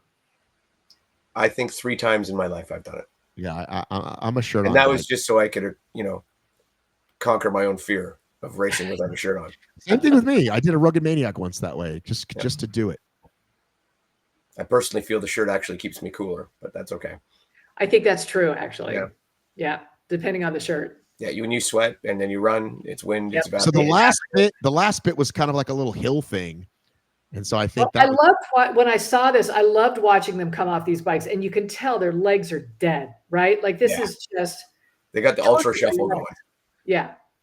Just barely moving. So I also really love like the different kind of athletes, because Dylan is strong, but he is kind of tiny compared to this monster called Aston. I mean, look at this guy. Oh, yeah. He's a fucking linebacker, right? Yeah. But they were kind of like, they were like 1 and 2 all weekend, So here's the bar work. So hang on. So they're lunging forward with it and then doing different stuff. Let's find this. And again, I'll print up the weights and all that if somebody wants it.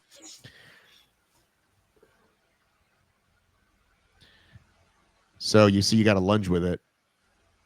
Okay. And then do. Is that 135? There's AJ. Oh, AJ's done. Yeah, AJ's stronger than you'd think. Dude, AJ crushed it all weekend. I think I was going to follow him and was like, nope, he's too fast for me. Yeah, we know he's fast, but he's strong. I'm going to follow this guy who I can run the same speed as him. Oh, see, that looks normal, right? Like you can't even tell that AJ was doing lunges by the way he runs out of there. AJ's got wicked muscular endurance, right? Yeah, that's incredible. And I'm from my guess, that weight looked like he was either 95 or 135. Yes. Which, it is light enough that AJ will roll through it. Good. So then the last thing, so it was like, these overhead presses and lunge, and then you finally brought it back, and then you rode the bike one more time, and then it was a dead sprint. So I want to give a shout out to Faith. Faith, I think, was 14th going into that pool event. She wins that, which gets her in the final 8, and then she wins the bike event too, and ends up coming in like 4th. I mean, it was like an amazing comeback for her. Like, so wait. So the final event. Okay, so hold on. Faith was 8th, right? No, she was out of the top 8 coming into the final event, and she won that event. She won that pool event, which is worth 100 points or whatever. So positions her to be in the top 8. Yes. So then the final event, the points don't reset, and it's not whoever wins. Right. It's a cutoff. Exactly. Right. Okay. I just want to understand. Yes, to understand. I don't like it. Would you rather have it just reset and just have it be a straight competition? No, that would be worse. Okay. I just don't like cutoffs because not everybody's doing the same test over the entire weekend. You could have someone who had that last event thing, right? Like let's say Faith didn't win the pool event and she came 2nd and didn't get into the 8th spot. And then all of a sudden could have won that last event and it could have bumped her up huge, but she didn't get a chance because it was cutoff. I've made this argument about CrossFit games all the time. I hate the cutoffs because not everybody's doing the same competition. So what about when the second best team in the AFC West finishes 12-1, but they miss the playoffs because the slot goes to, you know what I'm saying? Actually, no, I don't. He's Canadian. No, I understand playoffs, but I don't think you drew that one out quite right for me. All right. So in basketball for a long time, like all the best teams were in the East. So you could have like a 57 and 67 record in basketball, but make the playoffs. Yeah. And that was stupid. But you're saying I've always said in basketball, hockey, same thing. If you're going to have 16 teams in the playoffs, take the top 16 teams. But now you're saying the opposite for the top 8. You're saying everybody should make it. In basketball, they're doing the same thing throughout. This is a completely different competition. You can't make the comparison. Throughout? Yeah, you can't make the comparison. It's not. Are they going down to Tim's with some tunes and loons? No, you're doing it wrong. You got to go for a rip. Go for a rip. Okay. Go for a rip, bud. Going out. Yeah. So They don't get the same competition in the event, and so I don't like that. I've never liked the cuts. so here's I think I'm okay in this case. I think it's what he's done every year, and so it's not different. CrossFit changes it every year, and who knows what they're doing. I think this is Matt's event. You're going to do a few events, and then we're going to have a cut. No. It's he said above the time that he said they went in knowing it. That's all fine. That's all cool. I'm not saying he did anything wrong. I'm just saying I don't like it because I think everybody doesn't get the same event, doesn't get the same competition. Right. So I think it taints your score. So depending on where you put each event, now all of a sudden can completely dictate who wins the event and who doesn't. Right. So I want to talk about a little bit more about the event itself, and then talk about where its place is in our world. And I want to say that I did some interviews afterwards. A lot of what was your favorite event? What was your least favorite event? What would you say to someone who wasn't here? And to an athlete, it was, wow, this community is awesome. Wow, this town like embraced us, because that's the way that Matt did it. Got the mayor of the town involved. We're at these different venues. And I know that community gets thrown around a lot, but I don't think people say that right off when I say, what would you say to someone if it isn't really up there? Not just, oh, wow, what a different variety of events, but like everybody was talking about what he's put on. And again, that's where that heart piece comes in, when you care enough that that's felt. You know, his wife is there, his kids are there, the people in the gym. So all in all, really great event.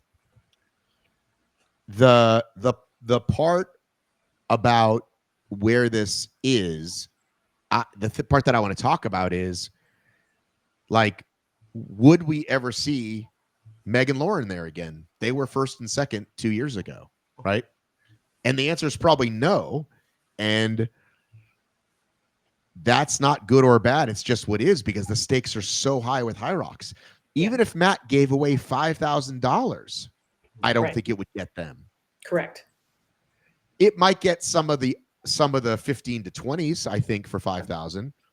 What if he bumps it to 10? Do you think some Elite 15 go, maybe I'll give it? First place is 10, let's say. No. You still don't think they risk a season? So let's just say, for argument's sake, I'm Meg or Lauren, right? And 10 grand I have a shot at. I'm not necessarily going to win it because there's some other good athletes. And my sponsors might throw a bonus in there too, right? That's what happens usually. And at the same time, your sponsors might not give a shit at all. Right. That's what and be like, no, we don't want you to do this. You're jeopardizing yourself for your regular thing where we've invested in you for. So no.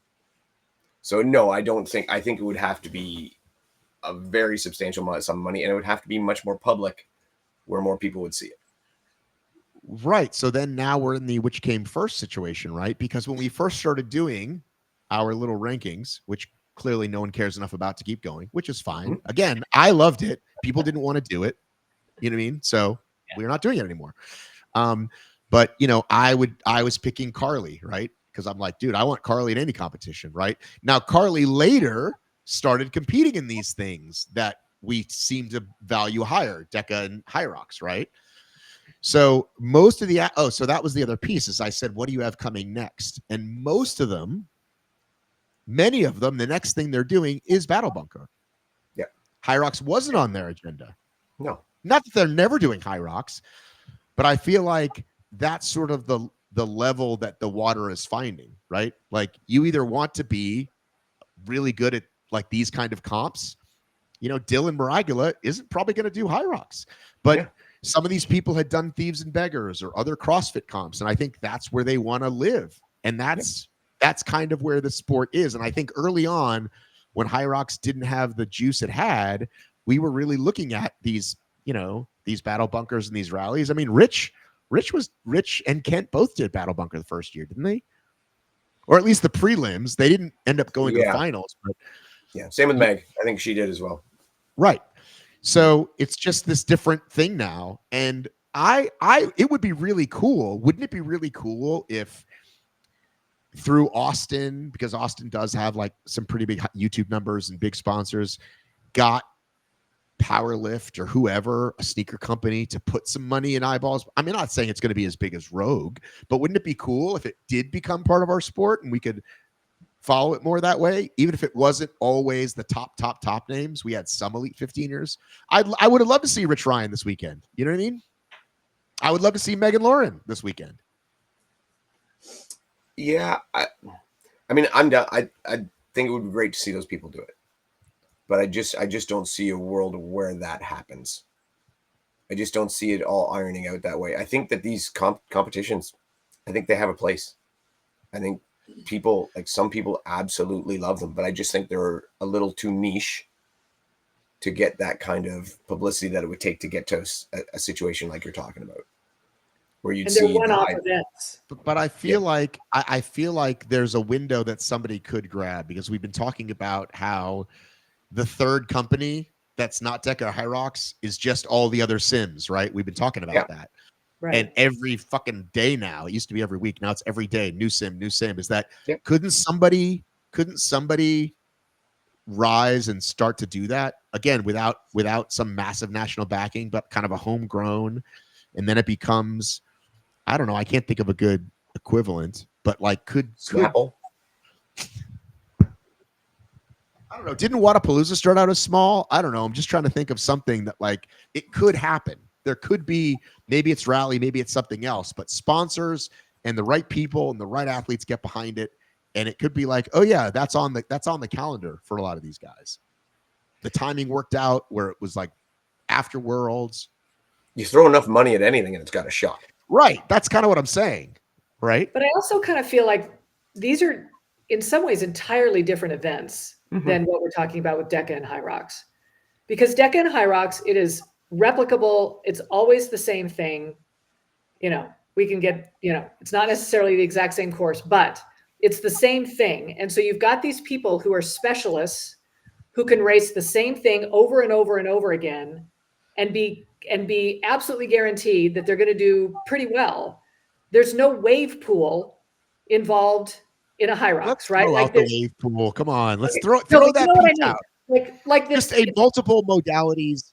As It's- what does Dave like to say? Maybe it's not hybrid fitness, but each of these events is hybrid. Some of the events are It's hybrid. a multi-event fitness competition.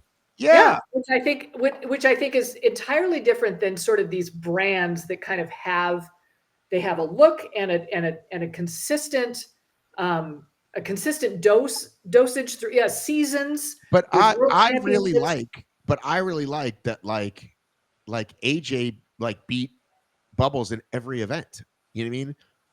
Including the strong ones. You know what I mean? Maybe no, Right. he beat him in Shallow Grave. I don't know that he beat him in. He might not beat him in the deadlift, but you think Kevin would have done well, right? There's a lot of strength stuff, right? A lot of big boy stuff. Yeah. Kevin's not a big barbell lifter. What's that? Kevin's not a big barbell No, lifter. but that's what I'm saying is that it's like guys like Aston did really well, right? He's huge, and Dylan, who's a fucking monster, did really well. But AJ did great because clearly his training paid off, and he played the game right or whatever else. I'm just saying I'd like to see it. I'd like to see more people, more money towards it. As long as we don't go all goofy, as long as we don't do fire starting, we don't do wrestling. I know they love that shit at the battle bunker, but it's not really what it's something else. Not tying. That's like an outdoor survival thing. What sponsor is going to get behind something that they don't know what it's going to be, right? So it's just so much easier for a sponsor to get behind DEKA, Hyrox, like any of those where they know exactly what they're getting, they know what the brand is, and this is just a lot more random. And I'm not so sure that it's going to be as easily marketed. But I agree with you. I think we need more stuff like this, right? It's so entertaining. And So- I will say that for as much as they want it to cut the workouts to be unique and interesting and, you know, and have us all talking, look at how much we talked about just the deadlifting, right? Like the elegant workouts It have that to be they're coming up handstands, with. walks. It doesn't have to be complex movements. It can Exactly.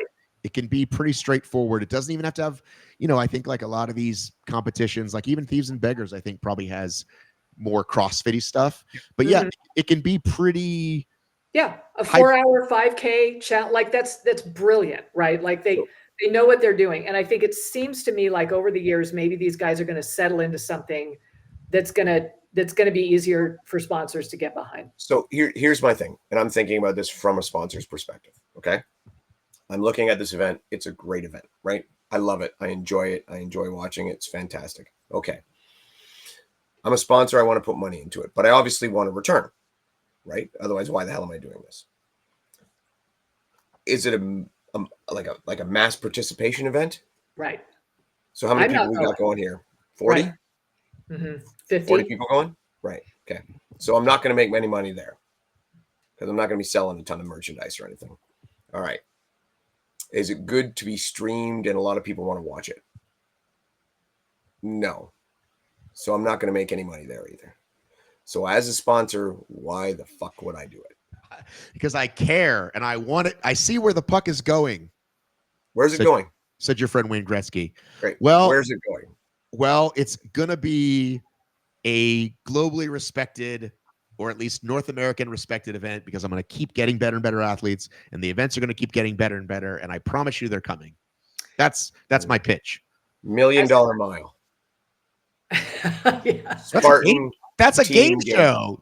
Those are game shows, Dave. And that's what these would become. A game show? No, look, Yes. here's what I could see that would work. Because as an athlete, You're fired, Dave. It's I've the only been way you make You're any money. fired off the dream team. Cheryl and I the are only building. way you'd make any programs. money from it is if it becomes a game style show thing and is on TV. That's the only way you make any money from it. How do you make it? I don't As a think sponsor. so. I think there are ways to make money off this. Okay. Okay. All right. There were only 50 people there, right? It was the singular event for people who were really, really fit and a certain age group. And that's who they got, right? They're not getting people like me who, let's face it, I got more money than all of them, right? I mean, if I want to spend my money on something, I will. And there's a lot of me out there who are willing to do that. What if these race companies came up with events where they changed every year, right? Where it was something that they did in every city and they had it to where we knew what the workouts were going to be. And so we all trained for it that year. And then That's what ethics is trying to I do. was gonna say that's ethics. Ethics mixes up theirs. Right. So somehow start making that something that I know about, because ethics is what? That's UK, right? Well, they've been threatening to come to America for 3 years, and this time he tells me it's 100% happening because they got Adidas money, and so I 95% believe it. Every year he's like, Matt, and next year it's happening.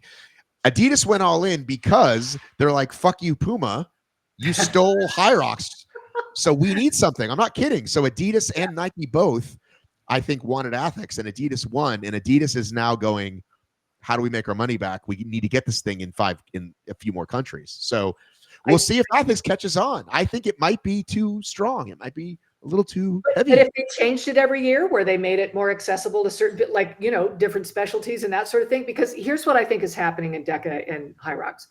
You give them another couple of years and people are just going to get tired of trying to bump up against their finish times, right? It's going to get frustrating. They're going to look for something new. It's when the Hyrox half is going to be born, I'm telling you.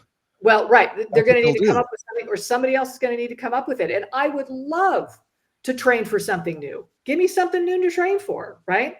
That if somebody came up with that, where it was a rally style, elegant workouts, where then we all did it for a year and had a little world championship or something at the end, sign me up. I would absolutely love that. I would love to diversify my fitness. I'd love to be able to have something to think about and work on and strategize on every time. I'd go to 3 different cities and run it. Listen, even Hunter had pretty good buy-in on OCR stars. Now it was COVID. Mm-hmm. We were looking for something to do, but I do think it's possible, again, because Hunter's voice is loud enough to kind of turn the lights on. And then it's like, okay, how do we build momentum? Right. Yeah. Have an HTX workout as part of it. Right.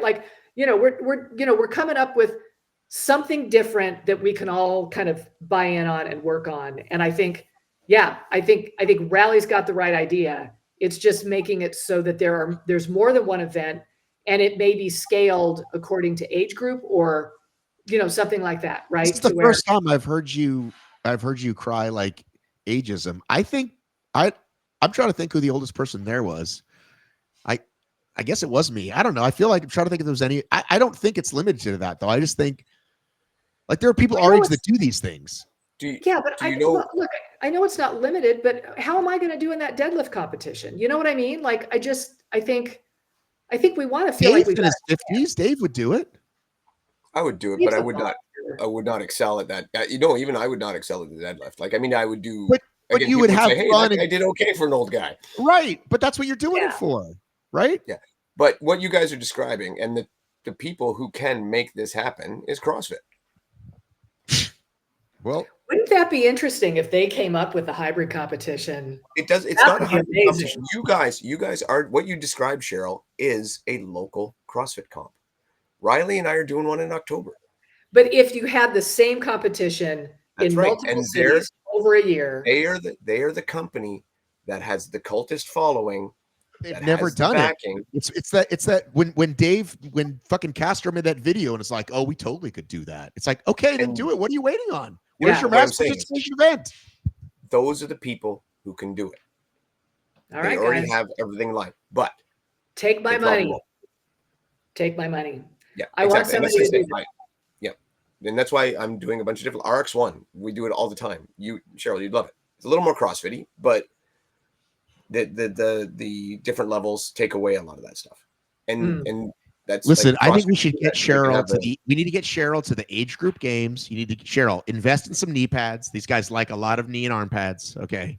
And we'll get you to the AG games. I don't know why everybody isn't wearing knee pads to Hyrox. You people are crazy. All right. Doesn't go with the outfit. We still have DEKA news to cover. This is the longest call we've had in a while. No, Next week. We're an hour and 45.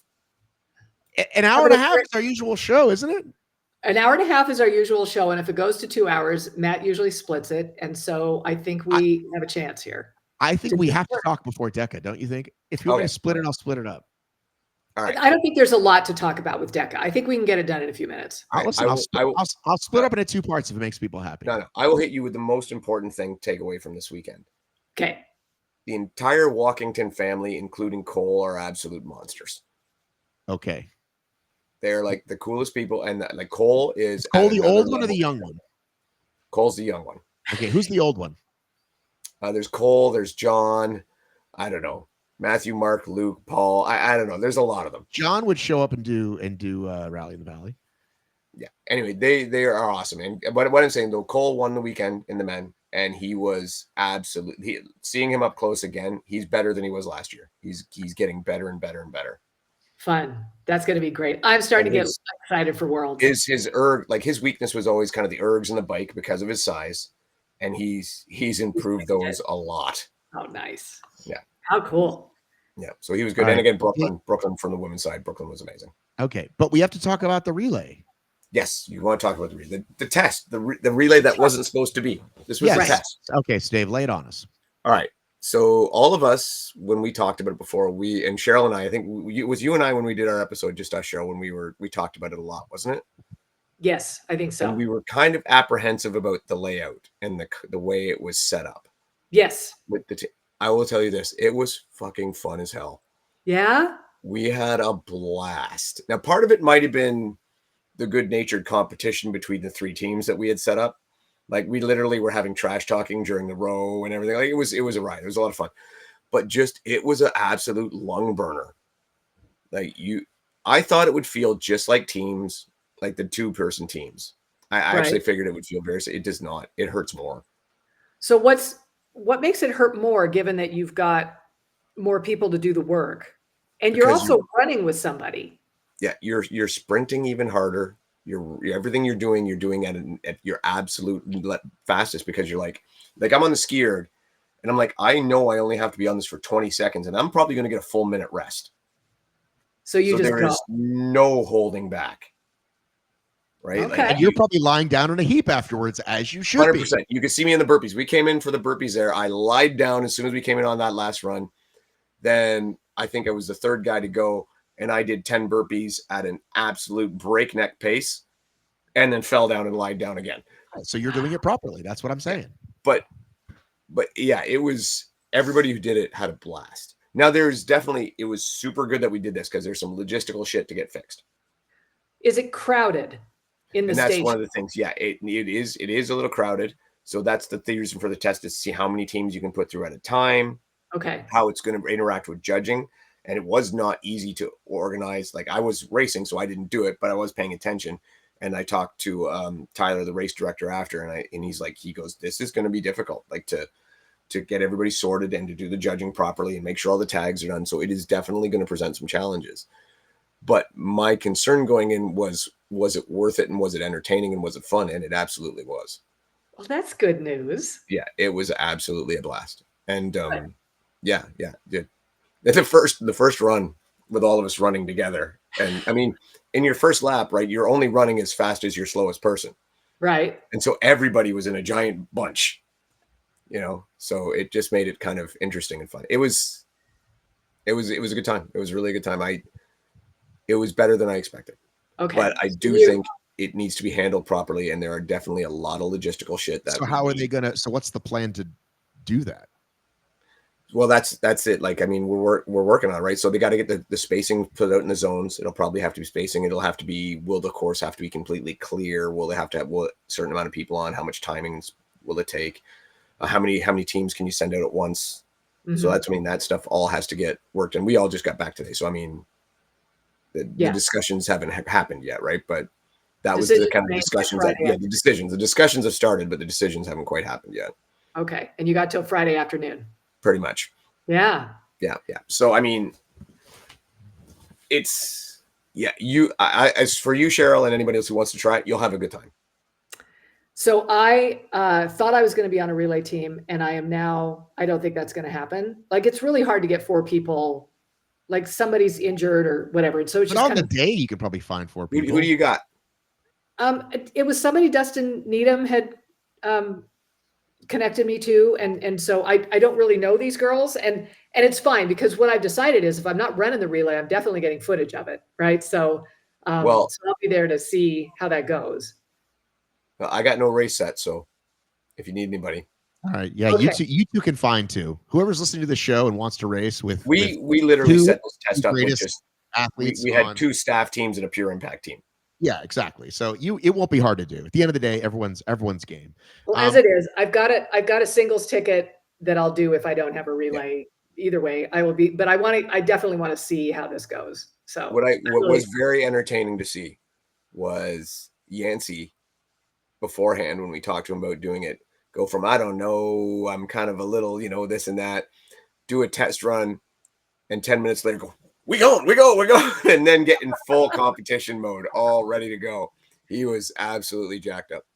that's fantastic. The event on the weekend, again, it was pretty good. The first day we did struggle for volunteers. It was difficult, and that's going to be like I mean, you said it a lot of times, Matt, right? They're far out of the city with some of these, Mhm. and it makes it harder to get volunteers. The second day we actually had a collegiate soccer team. Oh, nice. And there were 30 of them, and they were great. They were really good. Yeah. And the nice thing about those kids is they were athletes, so they understood that it was important to people. Okay. So they stayed a lot more focused than some of the other times we get some Random judges. groups. Nice. Yeah. Good. But yeah, definitely there's You could have the next Emily Domin in there. Remember, she did it because her college had her volunteer somewhere. Remember, so you never know. You might have born the next athlete. I quickly do want to talk about this UK thing though. So yeah. Go ahead. Cheryl has questions. Yeah. Well, then Do you that's wanna Cheryl show- talking about the UK thing, not you. Do you want to show the course? Oh, how Where is it so I can pull it up? I sent you in the messages. I sent you the. It's on DEKA Europe. Yeah, it's on DECA Europe, but I sent you it. It's in the chat. Because it is not a typical DECA course. No. And Start describing it as I pull it up. So it's more like a horseshoe shape instead of an oval. Yeah. And the stations aren't necessarily like all on the same side. Like you have to take a right to get into the tank push and pull instead of taking a left like you normally do. And so you've got 2 90-degree turns on the run course, and then you don't necessarily just tick off one station or another. And I just feel like these Europeans, if they're getting decent times on these courses, like they definitely need to come to Worlds because we've got it way too good here in the United States. Like it's always the same and it's always really straightforward. And these guys are going to have to make some hairpin turns here. Hey, do we see this? Yeah. Yes. Yeah, actually, it's pretty good. Okay. Right. So talk to me, Goose. What do we got here, Cheryl? I just think that those 90-degree turns are going to be a problem. I think DECA is so fast. I mean, I think even in Hyrox, like nobody wants turns like that, but DECA is so much faster and you don't have as much time to play with because it's a shorter race. And so it really does start making a difference, for these elites, and even, just for the age groupers that are gunning for a decent world's time. Like, these guys are not going to have the same advantages that we do in the US. It's kind of like those Italian or the Spaniards setting up stuff like outside or whatever. It's just a tougher course for them. And the thing is too here, like what we're seeing and is. Can you describe it for the audio version, people, Cheryl? Yeah. So basically, instead of having like at a regular DEKA course, if you've been to it, yes, there are hard corners on the corners, but there's 4 corners. You got a wide track. You can kind of hit the apex. You can, you have room to move into neglect. I can't remember my word now. Anyway, but you make it so that the 90-degree corner isn't as sharp. Now this track is smaller. My understanding is this is 4 laps. Whoa. Okay. That's tougher too then. Because I read down in the comments, because somebody asked, is like, okay, so can we hand off in the relay every 160 meters? And there's no, you get every 250 meters, which to me, maybe I'm wrong, but when I read the comments, it sounded like 4 laps. So if I'm wrong, I'm wrong. But it's very tight. The one end is just one big sweeping corner. The other end is 2 right-hand corners, like 2 right angle corners. So it's like a giant D. Yeah. Would be a way to think of it. Very good. Very good. Giant letter D, audio listeners. And on the outside of the D, on the straight edge, that's where the tanks are. They're not on the interior of the track like all of our DEKA events have. Every zone on the interior. Now, we did actually play with this with the farmer's carry in PA, in Pennsylvania. And we put the farmer's carry on the outside, and it made 0 difference. But what it did was it opened up more space on the inside of the track. There's still not sort of a rock zone situation where you No. You're still going in and out the same way you would. You're just making a turn to the opposite direction. Can I be slightly negative? Yeah. First of all, look at that. Oh, nice. We like that. It's very ovally. Yeah. So first of all, I mean, it's Spartan. Here, Spartan. Let me give you some free marketing advice. Okay, DEKA is not Spartan, and it is not Mutter. So they love to call an event an area, DEKA East Midlands. Oh, right. Instead of just saying like the city that it's in, because they think that's how to attract people. But if I saw DEKA East Midlands, I would think there's probably at least 7 more of those things, right? Because here's the one that's in these. It's the only one they're having, right? Yeah. So they could call it DEKA UK, or they could call it DEKA the closer to the city it's in. The second thing that makes me think is like, well, if we have a 4-lap, strangely shaped arena, is that because we went with the cheapest place we could find? Like, why isn't this a normal arena? So what I think they've done is, I don't know if it's the cheapest place they can find, but I think they might have piggybacked on what Spain does, because Spain does a lot of stuff like on like indoor venues, basketball arena or something. Basketball or hockey stadiums or whatever, because That's what it looks like to they me. look pretty cool. They got the stands up in there, and it potentially could look pretty cool. Now, I don't know what this venue's like, but it's a velodrome is what it is. I don't think it's probably the cheapest place. I think it's probably, but it doesn't seem ideal. It seems like there are probably other options. So I don't know. I'm going to guess that this place is probably going to have a really cool aesthetic to it. Well, I mean, I think you could see the video on what's his name's Instagram channel there over. And you got to remember too, like the DEKA Europe and DEKA Spain, they're not controlled by DEKA HQ. Okay. Right. It's Spartan/TM/DEKA Europe does this. Yeah. DEKA Spain is its own thing. That's just on hell. Yeah. So on the Rocks podcast, here's his video. You can see he's a good guy. Right? He's chatting with Emily from Spartan, so there it is. Oh, look at that. So like I said, that's got a good aesthetic. But what's the most important thing, though? Is the most important thing to have a good aesthetic, or is the most important thing to put on a quality event? I'm the king of I don't give a fuck about aesthetic. Okay. But that's what I'm saying is listen, I wish it luck. I wish it much luck. I want DEKA to have 10 more events in the UK and catch up with Hyrox. So I just want to make sure they're putting the right amount of money behind it. And I know you guys are listening, so you guys can DM me and tell me how wrong I am. I know UK listeners, DEKA UK, I know you're listening. I'm going to ask my RMR buddy who's running this how they thought it went. But I also think that just because it's in that velodrome doesn't mean it's not going to be a quality event. I think I didn't say that either. I just mean it looks, if you're cutting corners, pun intended, to not have the normal track and to have 4 laps, it just feels like that's not ideal. Like what it's like, let's do the non-negotiables, right? Non-negotiables are 2 laps, all the stuff on the inside, like that's your list. And then you go from there. That's what I'm saying. Yeah, I think especially for DEKA, like Dave, am I being too harsh? Cheryl's usually leans to the positive. Dave, am I being too harsh? I don't think you're being too harsh, but I don't think in this particular spot I don't think it was the cost that corner. I think they went for the aesthetic. Okay. I think they went for we think this is a cool spot to have an event, and maybe listen, it might prove to be both a mistake to do that, right? Or it might work out right now if they have. Because most of the people in the UK have not done a DEKA, if they have good judging, if they run on time, if everything goes well, all that kind of stuff goes well, they're going to have a blast. I don't even care if it runs success. late. I would love good judging. And I think because we've been leading the way, right? Because they have seen what it looks like over here, and because we have been calling it out for 2 years, I'm hoping there won't be really crappy burpees and stuff. I think it'll be good. The judging part will be. I hope so.